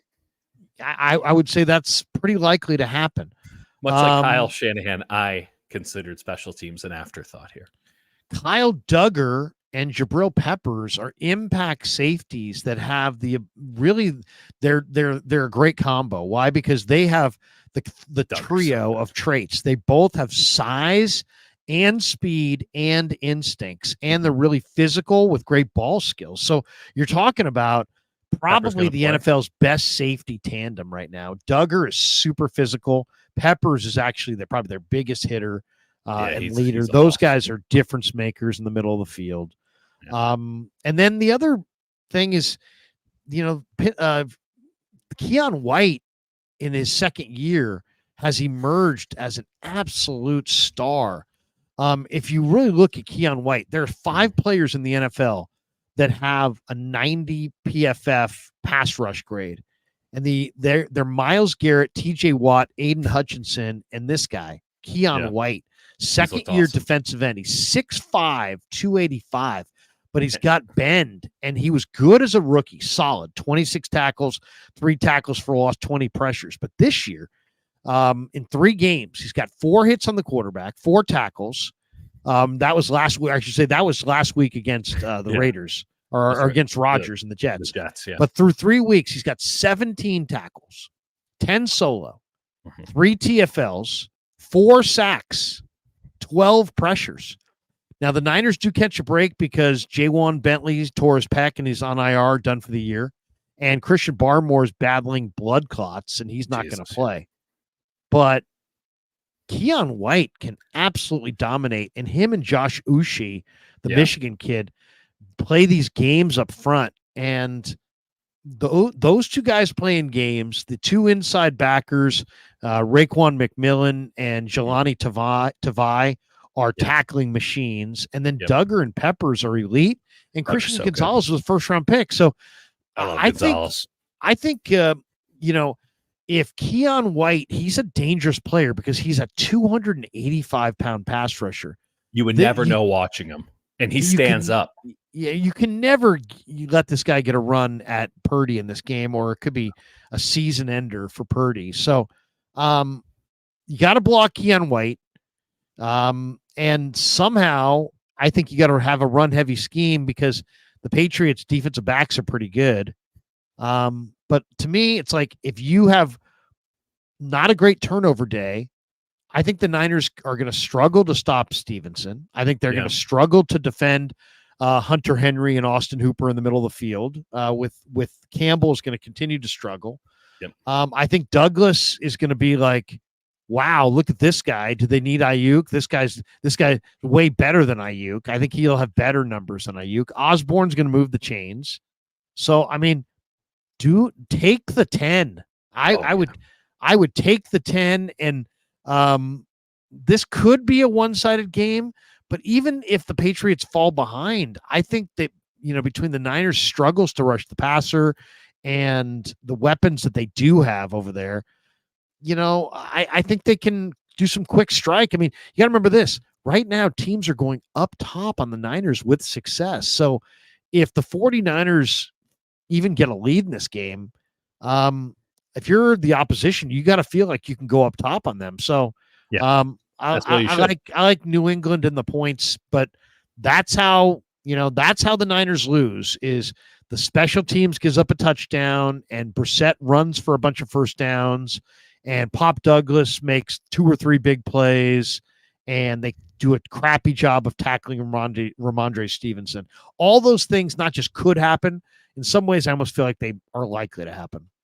Now, they all have to happen in concert, and then the Patriots also have to do one more thing, which is limit the number of possessions in the game overall, because they just you cannot give the 49ers crack after crack after crack. Benefit of the doubt is still deserved. Purdy and Shanahan will figure it out if you give them repeated looks, and they can't. Yeah, they're playing some games up front and stuff, but they're not mixing and matching like a Flores or a McDonald, right? They're pretty straightforward in what it is they do. Now, it's nice that they have great safeties. They can rotate coverages, things like that. But you give them multiple, you got to limit the game. You got to shorten the game. And ultimately, it just comes down to, it's so cliche. We roll our eyes every time Kyle says it. In this game in particular, it feels extremely prescient. You cannot turn the damn ball over if you're the 49ers. You can't do it. You can never do it. But in this one, all you're doing is giving them life. And I want to be very clear about this. If the 49ers lose on Sunday, and I think that the line would indicate that they won't, so did last week's line, should note. But if the 49ers lose on Sunday, it's done. It's over. We're calling it. You're not coming back from 1-3. You're not doing it. Sorry. I don't care how talented you are. You're not coming back from 1-3. You don't think they can make the playoffs if they lose on Sunday? No, I'm calling it DEFCON 1. Wow. I think that's premature, but whatever. All right, couple last ones before we get out about it. Couple last ones. Yeah. Here's Tim Herron. All right, This happened this week. A lot of people had a lot of thoughts on this. This is the Reds, Indians, Reds, Guardians, whatever. At Progressive Field, Friedel, trying to break up a perfect game here. Yeah. And he bunts. Here we go. Here's Tim Herron. Bunt try. Herron flip is late. And the perfecto spoiled on a bunt base hit by TJ Friedel. Here's Tim Herron. Bunt try. Yeah. Herron flip is late. And the perfecto spoiled on a. All right. So it's a 2-0 game in the 7th. Friedel bunts against Herron. There was a combined perfect game through 6, but it's not, one guy's perfect game. It's a combined perfect game. Yeah. Baseball's unwritten rule is that the first hit's got to be a clean hit. Some people were saying, and you see Jimenez here. I mean, it's not like there's. No, he's giving the side eye, the straight on scowl. In a sport like baseball where nobody, everything's muted and it's like you have to really look. This is irate. Watch Jimenez here. This is baseball irate. This is out muted. The perfecto spoiled on a bunt base hit by TJ Friedel. Yeah. That was baseball irate where he's shaking his head like that. Yeah. That was his baseball irate. Yeah. What do you think? I couldn't give a. How do you feel? Friedel is Friedel going to get drilled? Should he get drilled? Do you believe in the unwritten rules? Are they stupid? Give me your thoughts. You lost me completely at the term combined perfect game. The fuck do I care about a combined perfect game? Also, it's a 2-0 game. So I got an idea. If you don't want to lose your sacred combined perfect game that no one would ever talk about in the history of baseball in perpetuity if it were to have happened, I don't know, field your position. Yeah, just a concept, field your position. He brought the tying run to the plate by getting on first. You trying to win the game, or are you trying to appease some unwritten rules so that some fugazi perfect game can continue? I could not give less of a shit. I couldn't. And you know what? All these unwritten rules stuff, I get it. That's how they want to police themselves. Keep that shit to yourself. I don't care about it anymore. I can't even pretend to feign reverence to all of the nonsense that is happening in baseball on a day-to-day basis that they pretend is so important, and just all it does is gatekeep the game and make it less accessible by being so stuffy and unnecessary. Baseball is an incredible, fascinating sport, and it is just constantly being ruined by multiple factions trying to make it as boring as possible all the time. I just think that, you know what, the game, they've already, stop screwing the fan. Stop. I mean, I hate the screwing of the fan. It's already bad enough. It's like the greatest part as a kid about going to a baseball game is you didn't know when it was going to end. Now it's like, you know what? We got to get out of here. Let's put a guy on second base and let's get the hell out of here. I don't like that. It's a bastardization of the game. All right. And every one of these little adjustments always hurts the fan. How about this? If I'm going to pay the kind of money that it takes to go to a freaking baseball game, and we're talking about a family of 4 to go to a baseball game in a major market, you're talking about over $1,000. Yeah. This is not baseball that we grew up with. And when I grew up with, and you could have $5, you could take $2 to get to the park, $4 for a ticket. I mean, if you had $10, you could have a day at the ballpark. Now it's like, good luck if you can get out with a family of 4 for $1,000. There's no reason People to are go. paying like $60 and $80 to park. Yeah. Before they even walk, for a baseball game.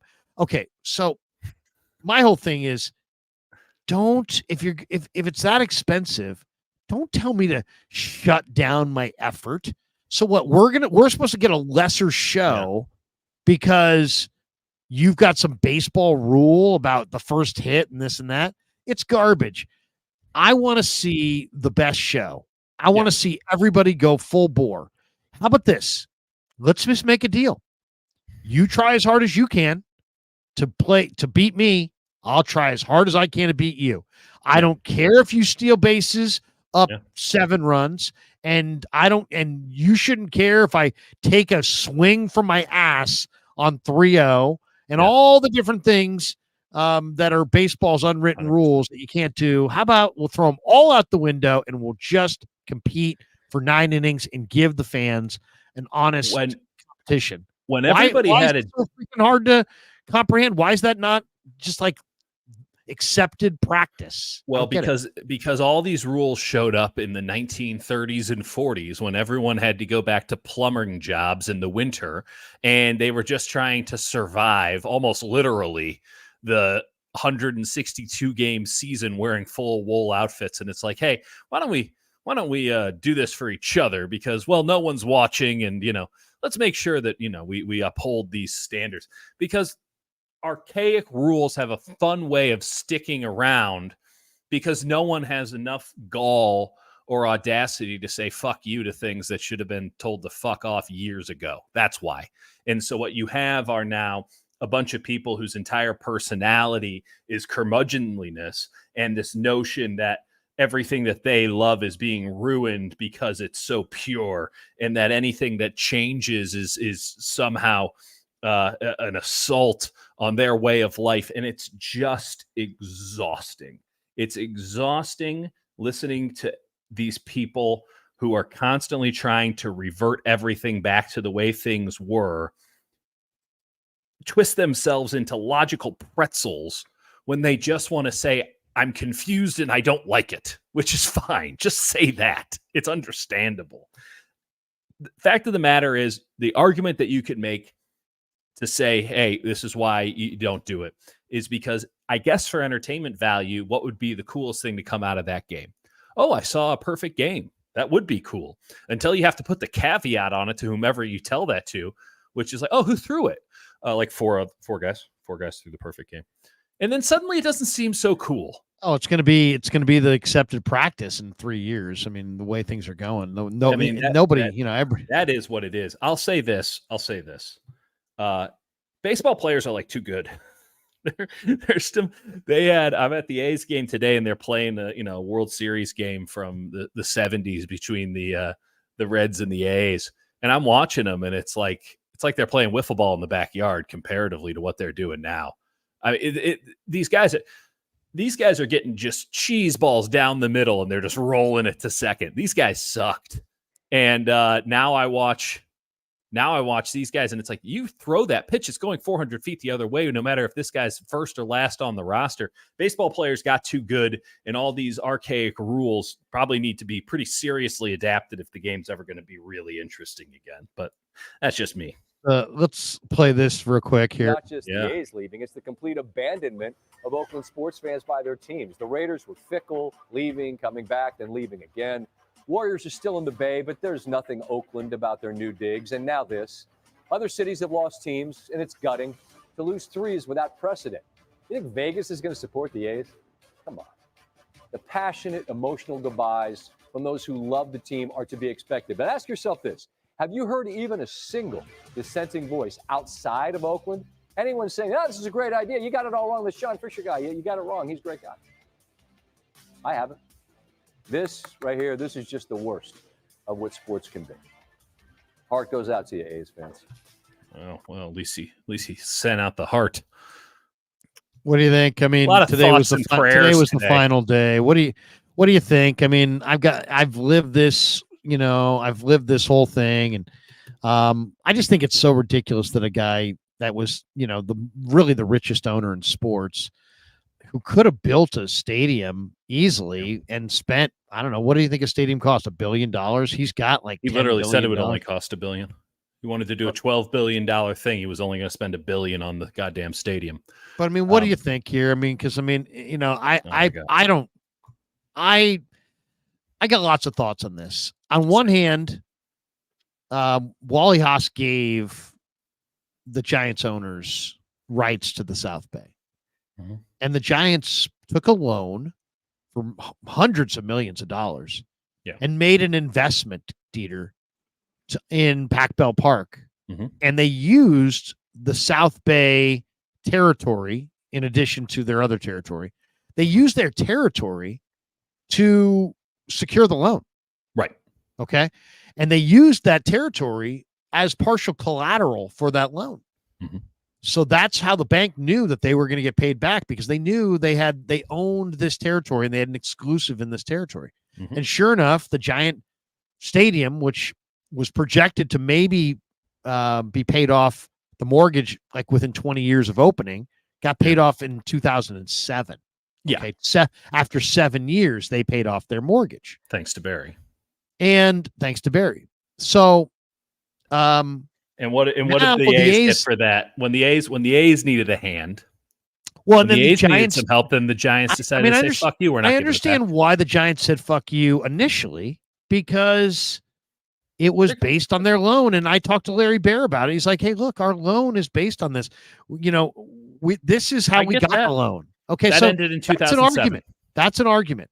But since that point, they paid off their loan. Major League Baseball should have forced the Giants to give the A's the rights to the South Bay for the best interest of MLB and the baseball fans. And because the Giants no longer needed the South Bay, what exactly do the Giants have the South Bay rights for? They have a brand new stadium in downtown San Francisco. They don't deserve or should have the rights to the South Bay. And so who's the loser? The fans. The fans are the loser, because we lose American League ball. We lose a second team. And guess what? The problem is not the franchise. The problem is they don't have a stadium, and they don't have an owner that anybody wants to support. And the whole thing has just gotten down to, I'm not going to spend any money. Oh, you're not going to spend any money? We're not going to spend any money to support it. And it's just gone from there. But you know what? If tomorrow the A's were sold to a different owner, they could be a viable, great franchise for MLB. Instead, they sit in the shadow of the Giants. Now they're headed to Sacramento for 3 years. They're trying to make their way to Vegas. I just, this reminds me so much of Clay Bennett and the Sonics moving to OKC. I just don't, that wasn't good for the NBA then. This is not good for MLB now. That's how I feel. And I feel now, since MLB did not force the Giants to give the A's the South Bay, they can't force, Fisher to sell. So Rob Manfred is literally sitting there with his thumb up his butt, with not a single way to impact this situation. And MLB's the big loser here. Oh, yeah. Long term, I think. Oh, unquestionably. And I think that a commissioner worth his salary would have realized that, hey, this is a no-win scenario, because my job is to work at the pleasure of the Major League Baseball owners, but I have to look out for everybody else. And there are only about 7 or 8 owners who were against relocating the Oakland Athletics. And they were led by Peter Seidler, the late owner of the Padres. He hated that move. He thought it was stupid. And perhaps that was a shot at the Giants, because the Giants, by the way, benefit immensely from not having any competition in this market, which is why they sat idly by and let this happen, even though they could have helped. They had no inclination to help, because that was money out of their pocket. And it's the same reason the 49ers didn't do anything to help. Not that there was much that they could do to help, when the Raiders are saying we got to go. But there's a big difference between what happened with the Raiders and what happened with the A's, or is happening with the A's. No commissioner wants to boot an owner unless they have something heinous going on, right? Because all the other owners, that's a slippery slope, which is a shitty argument always, but that's how it's viewed. that, hey, if they can kick this guy out, they can kick us out too. In the NFL, it was going to be hellacious. And the Raiders hung around in Oakland for years because there was nothing going on in Las Vegas. They had relocation. Everything was fine. They were going to build in the city of industry and outside of LA. They couldn't get anything done with the Chargers there because both of the owners are broke boys. And so eventually Roger Goodell's like, we can't get him to sell it. He won't sell it. I don't even think he has the power to sell it. He split that thing up so many different ways. We're just going to have to do this for him. And so the NFL, and with Jerry Jones leading the way with Bank of America, got $800 million worth of loans and built Allegiant Stadium. And it was underwritten by the league saying, hey, we're co-signing it. Like you're a teenager, a college kid getting an apartment in a college town. Our parents are going to co-sign with us so that in case we don't pay rent, at least somebody can get billed. That's how they did it. No one's going to do that with Major League Baseball. No one's going to hold John Fisher's hand. And it's wildly evident that John Fisher doesn't know how to build anything in his life. I know that this sounds hyperbolic and extreme. This is a guy who inherited his money. He runs an investment firm who, from people I talk to, basically just invests in the Vanguard account. Like they have basic ETFs. They're not doing anything risky. They're not some, high volume hedge. They're just a 401k account. They're local financial advisors playing with a shit ton of money. And he gets a baseball team that he rightfully viewed as an investment. The goddamn LLC is Athletics Investment Group, LLC. That's the name of the company, not Oakland Athletics baseball team, Athletics Investment Group. And that team, that investment, I should be more specific, has been wonderful. Because over the last 17 years, the value of Major League Baseball teams has gone up significantly, if not exponentially. And he gets a dividend in the form of, what is it called? Revenue sharing. Because he's in a small market. By the way, the East Bay has 2.5 million people.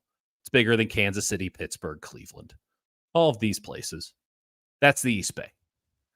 The whole thing is such a farce. And I kept asking myself, why didn't Major League Baseball do anything about this? Because you're right. This is only going to get worse from here. The reason Major League Baseball didn't do anything like this is because there's 25 other owners who are John Fisher too. They're all John Fishers. They don't give a fuck about the people or the fans or anything like that. They're all John Fishers. And all they're trying to do is keep getting their pile of money to keep growing. And frankly, Fisher's air isn't that he thinks like that, because there are 24, 25 other owners who think that way in baseball. But in fact, that he hired such a terrible team president that he had no insulation. There was no one to actually run the show. And so there was nothing for him to sell. No one could do anything for him. And he let a legitimately great brand, an incredible opportunity, just waste away over 17, 18 years because he has no business sense and he's never built anything. And he hired a moron to run the day-to-day. That's John Fisher. And if you really want to put a bow on it, I mean, the thing that killed me most about today, and it hit me a little bit when I took my family to the game last Friday. We had friends in town. They wanted to see the Coliseum. Big baseball fan. Okay, we'll go. I take my daughter. She's turning 2 in a couple weeks. And that's where she saw her first game. And she's all excited. Baseball, baseball, baseball. So that fucking killed me because it's just up the street from us. I'm at the game today. I'm walking around the concourse. You see all these kids, man. They're wearing stomper hats, 7, 8 years old. Pulled them out of school. Having to explain to a 7 or 8 year old corporate greed. I mean, what? To see these kids, a steady stream of them, pardon the pun, at the final out, just weeping. Fuck John Fisher. Glad he got his money. If there's justice in this world, the next 5 years for him are fucking agony because none of this was necessary. You know what one thing, these franchises are toys for the wealthy. That's what they are. But they're also a civic situation. There's a relationship between cities and their franchises. So I really believe that you should be able to you should not be able to sell you should not be able to move a team and continue to own it. You should own it or sell it, but you shouldn't be able to move it and keep owning it, because what's happened is that these teams escalate in value at such a rate that people are dying to get a piece of an NFL team. People are dying. I mean, what did Tom Brady? What has he got? He's got a piece of an NFL team. I mean, well, Billy Bean. What has he got? He's got a piece of the pie. He's got a piece of ownership. So it's like people want these franchises because they escalate in value faster than any other asset ever does. So they're great investments. But you know what? You don't run it the same way when you're running it as an investment as you do when you're running it as a civic, a relationship with the fans in a city. And it's like, is it better for anybody but John Fisher that the A's go to Vegas? No. Was it better for anybody they won't get there either. Or Mark Davis that the Raiders wound up in Vegas? Well, I do think that Jerry Jones and the NFL saw the writing on the wall with legalized gambling and the ability to put events on in Las Vegas. That's why they underwrote it. We're going to have a world-class stadium in Vegas. We'll own it. And if Mark Davis has to put his shitty team in there 8 times a year, so be it. But there's no benefit. We're talking about baseball. We're talking about a summertime sport in the desert. I mean, it just doesn't seem like you would think in Las Vegas, Nevada. You would think in Las Vegas, Nevada, where it's a town literally built on suckers and taking their money, and with just hand over fist. Vegas is booming, right? Everyone's moving there. Good luck with the water issue, but just that even tourism is just up and up and up because the economy's good and idiots want to go and give the casinos their money. All these casinos are flush with cash, right? You would think that somebody would come up and be like, hey, John Fisher, we'll build the stadium for you. There's a couple of lines. Don't even read the contract. Here's just $1 billion free to build your stadium. No one's done it. They'll give them a little quarter of land on this 32-acre plot. Oh, the state of Nevada will give him $300 million. He'll get these little trinkets. No one's just said, we'll build you a stadium.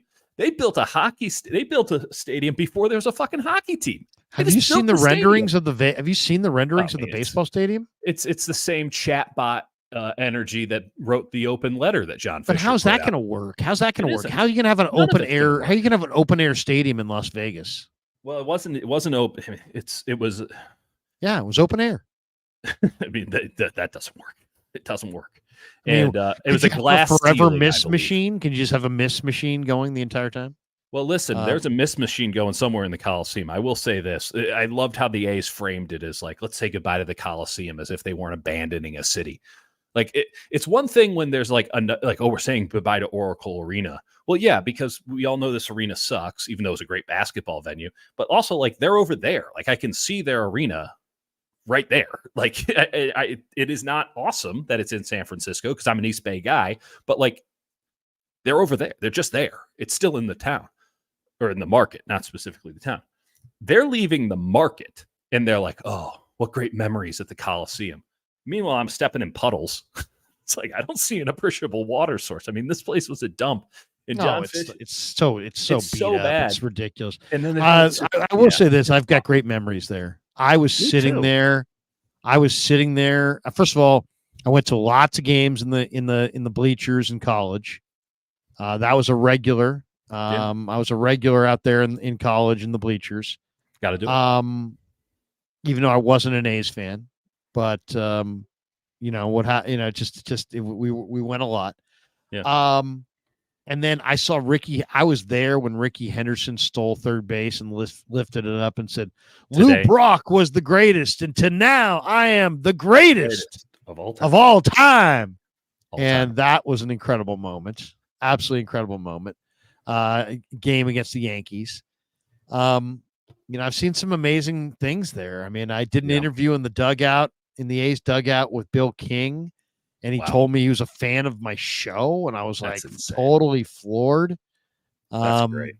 and then other thoughts. I've been to concerts there. I've been to Raiders games there.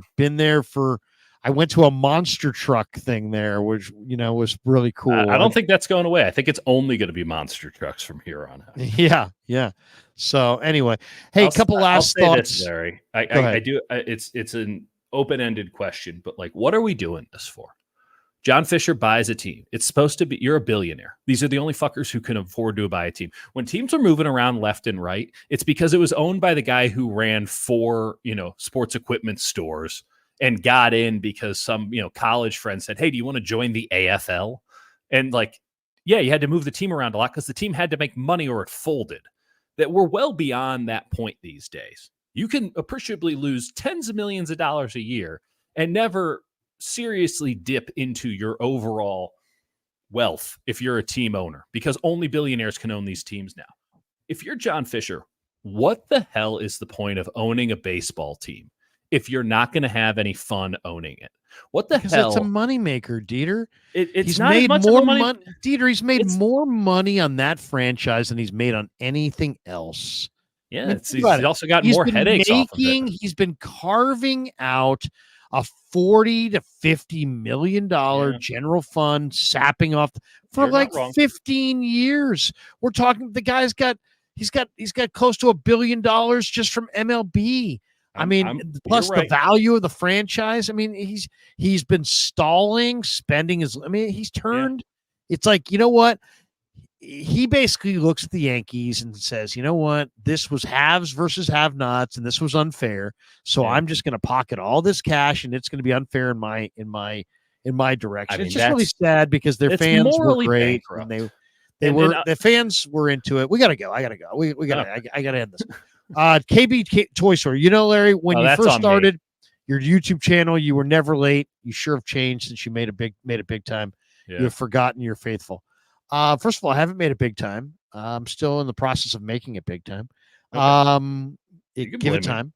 As far as, tonight, what happened was I did the Niners Nightly from 6 to 7 in Santa Clara. I tried to make it to my kids' football game against Menlo Atherton and then back. And literally, I just got home at 9:10, had to plug all my stuff in, get it all set up. And so we're lucky that we got here when we got here. I apologize. I was 10, 15 minutes late, but just a lot of transit today. Law of Law says if Larry wasn't a legendary radio guy, he'd be a hard ass cop in Oaktown. No, those guys have far more guts than me. I would never do that. Mitchell and Ness, the way Dieter wears his hat tells you all you need to know about him policing sports fashion. What is? How does Dieter? What that means? What is? Because he's got hair in front. Is that what he's saying? I think it's because it says Toronto Maple Leafs. I don't know. No, he means you have hair in front. I'll say this. I'm very particular. I don't wear a lot of hats on the show, but I'm very particular about hats. There was a guy at the gym yesterday who had his ears tucked in the hat. That's a bad look. Not for him. You want the ears? That guy was getting laid? You want the ears to be on the outside of the hat. Well, right? I have the issue here where I got such a big melon that I have to get specialty hats because otherwise you get the Fred McGriff way up there thing, and that's no good. I'm not sure. It's got to have the right depth for your dome and that kind of thing. But to me, it's wear the hat. Was it into the ear, not over the ear, flat brim? Listen to Deftones. Is that what's going on? He may have had a neck tattoo. Never trust anyone with a neck tattoo. We got Dan. Dan says, "What do you guys think of Campbell's comments? Guy Haberman called them red flags. I didn't even see his comments. Did you? I think he's a giant red flag on the field. Yeah, Campbell is. It's and people at the beginning of the chat were like, Krug, you were going to go at whatchamacallit today, and you didn't. Sorensen. You got to be there in the room to kind of feel these things. You know what I mean? And you got to me, I pride myself on having the right feel and the right timing. So I don't get my head bitten off. I don't get my head bitten off a lot, but I also try to ask tough questions. But I'm not trying to show everybody how tough I am. You know what I mean? I don't want to make it about me. I want it to be about them.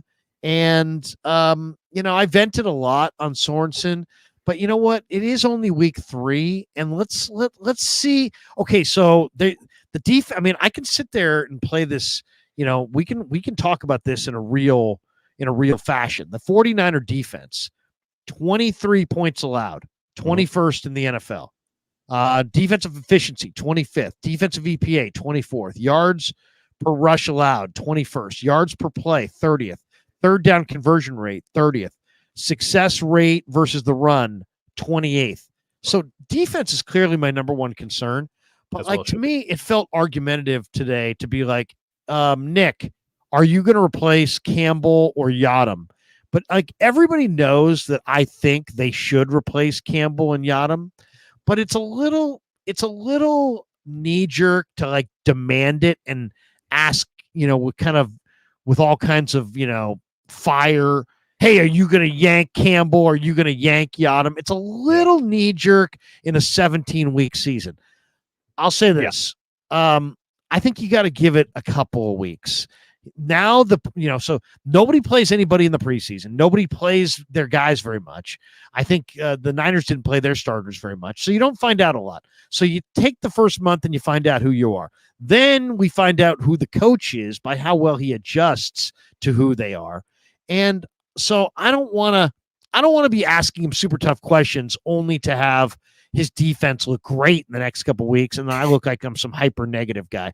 I'd rather wait, give it a couple weeks, let it breathe, ask him some questions, but not such accusatory. I think Campbell should be out. I think it's not about Larry Krueger. You know what I mean?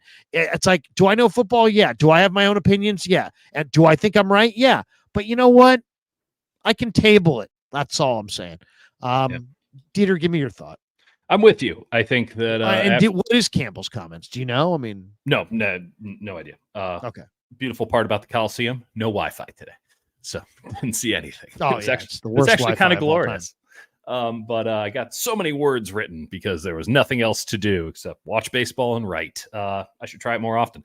Regardless, listen, I don't know if Sorensen is the man or not. I can't tell you. Clearly, it's not just a scheme thing. Now, I do have issues with the schemes, but when you have personnel deficiencies, I think right now the bigger questions need to be addressed towards John Lynch, as in, what did you see in these guys?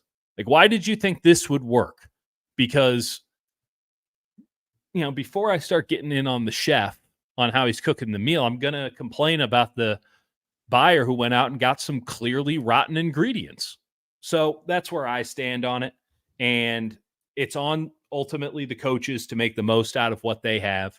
But I think you're spot on when it comes to September, when you don't do anything in the preseason. And this team literally didn't practice once as a whole team in the preseason.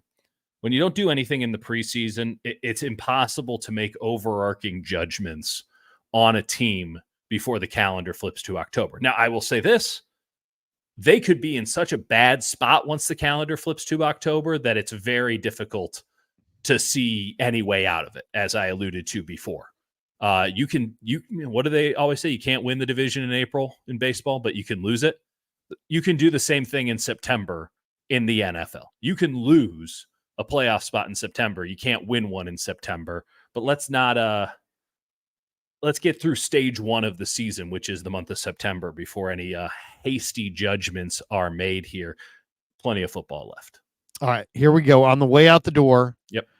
Just the shortest of short answers. What's the score, Niners Patriots? 26-20 49ers. 26-20. Okay, I like that. I think it's going to be a little lower scoring for the Patriots. I'll go 26-10 49ers. I really liked your special teams call, so that's where the 20 comes in. Also, you only need to get about 25 yards to get 3 points these days, so, more field goals. Over under on Warriors wins. I read an article today that was entitled that the Warriors think that they're an improved team. Yeah, they think they're an improved team. Said. I we feel great about the team in the sense that we improved the team. Yeah. I don't think they improved. Well, the they team weren't going to say actually we're going to be nuts. worse. They're crazy. Yeah. They're crazy.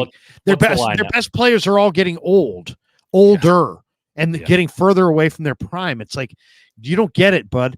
When you have your core players getting away from their prime, your entire ship is sinking, and you need something to offset that. They didn't do anything to offset that. D'Anthony Melton won't offset that. No, because he's hurt all the time. I mean, give me something that's real, man. Not Anthony what about Jonathan Melton. Kuminga trying to prove that he's a 3 guard or the wing? Come on. I mean, give me your over-under. What's your over-under? I'm going 38. I mean, listen, it's going to be hard for me to ever take anything but the under given how things operate. I think they're probably a 41-41 team. I think they might, if they get fortunate, squeak into the play-in tournament again. I don't think they play basketball into May under any circumstances. Does Farhan return in 2025? Yes or no? No.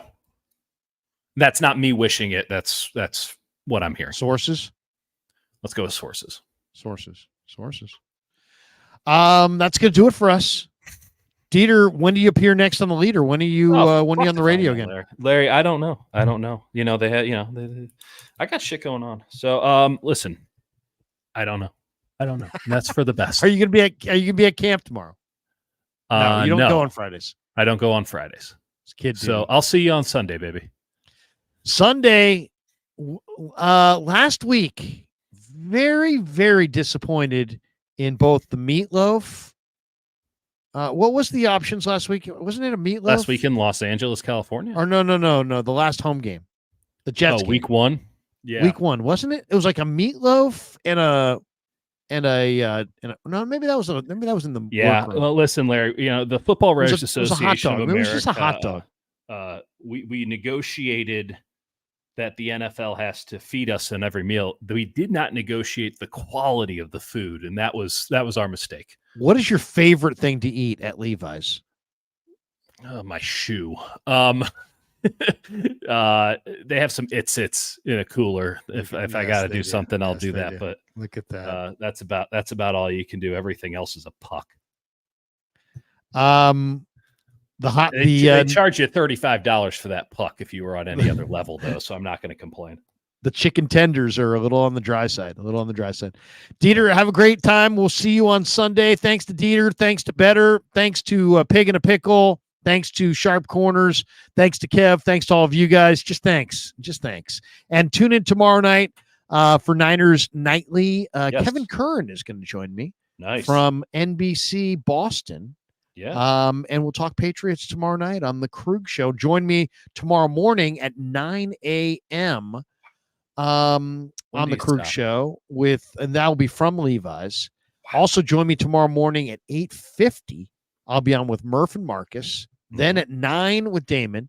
At 10:45 with Chase Sr. Wow. Shanahan talks at I think 12:30 or something like that. And there's practice afterwards, or maybe the other way around. Big day tomorrow, and there's always some good locker room stuff. And so that's it. Have a great night, everybody. Peace.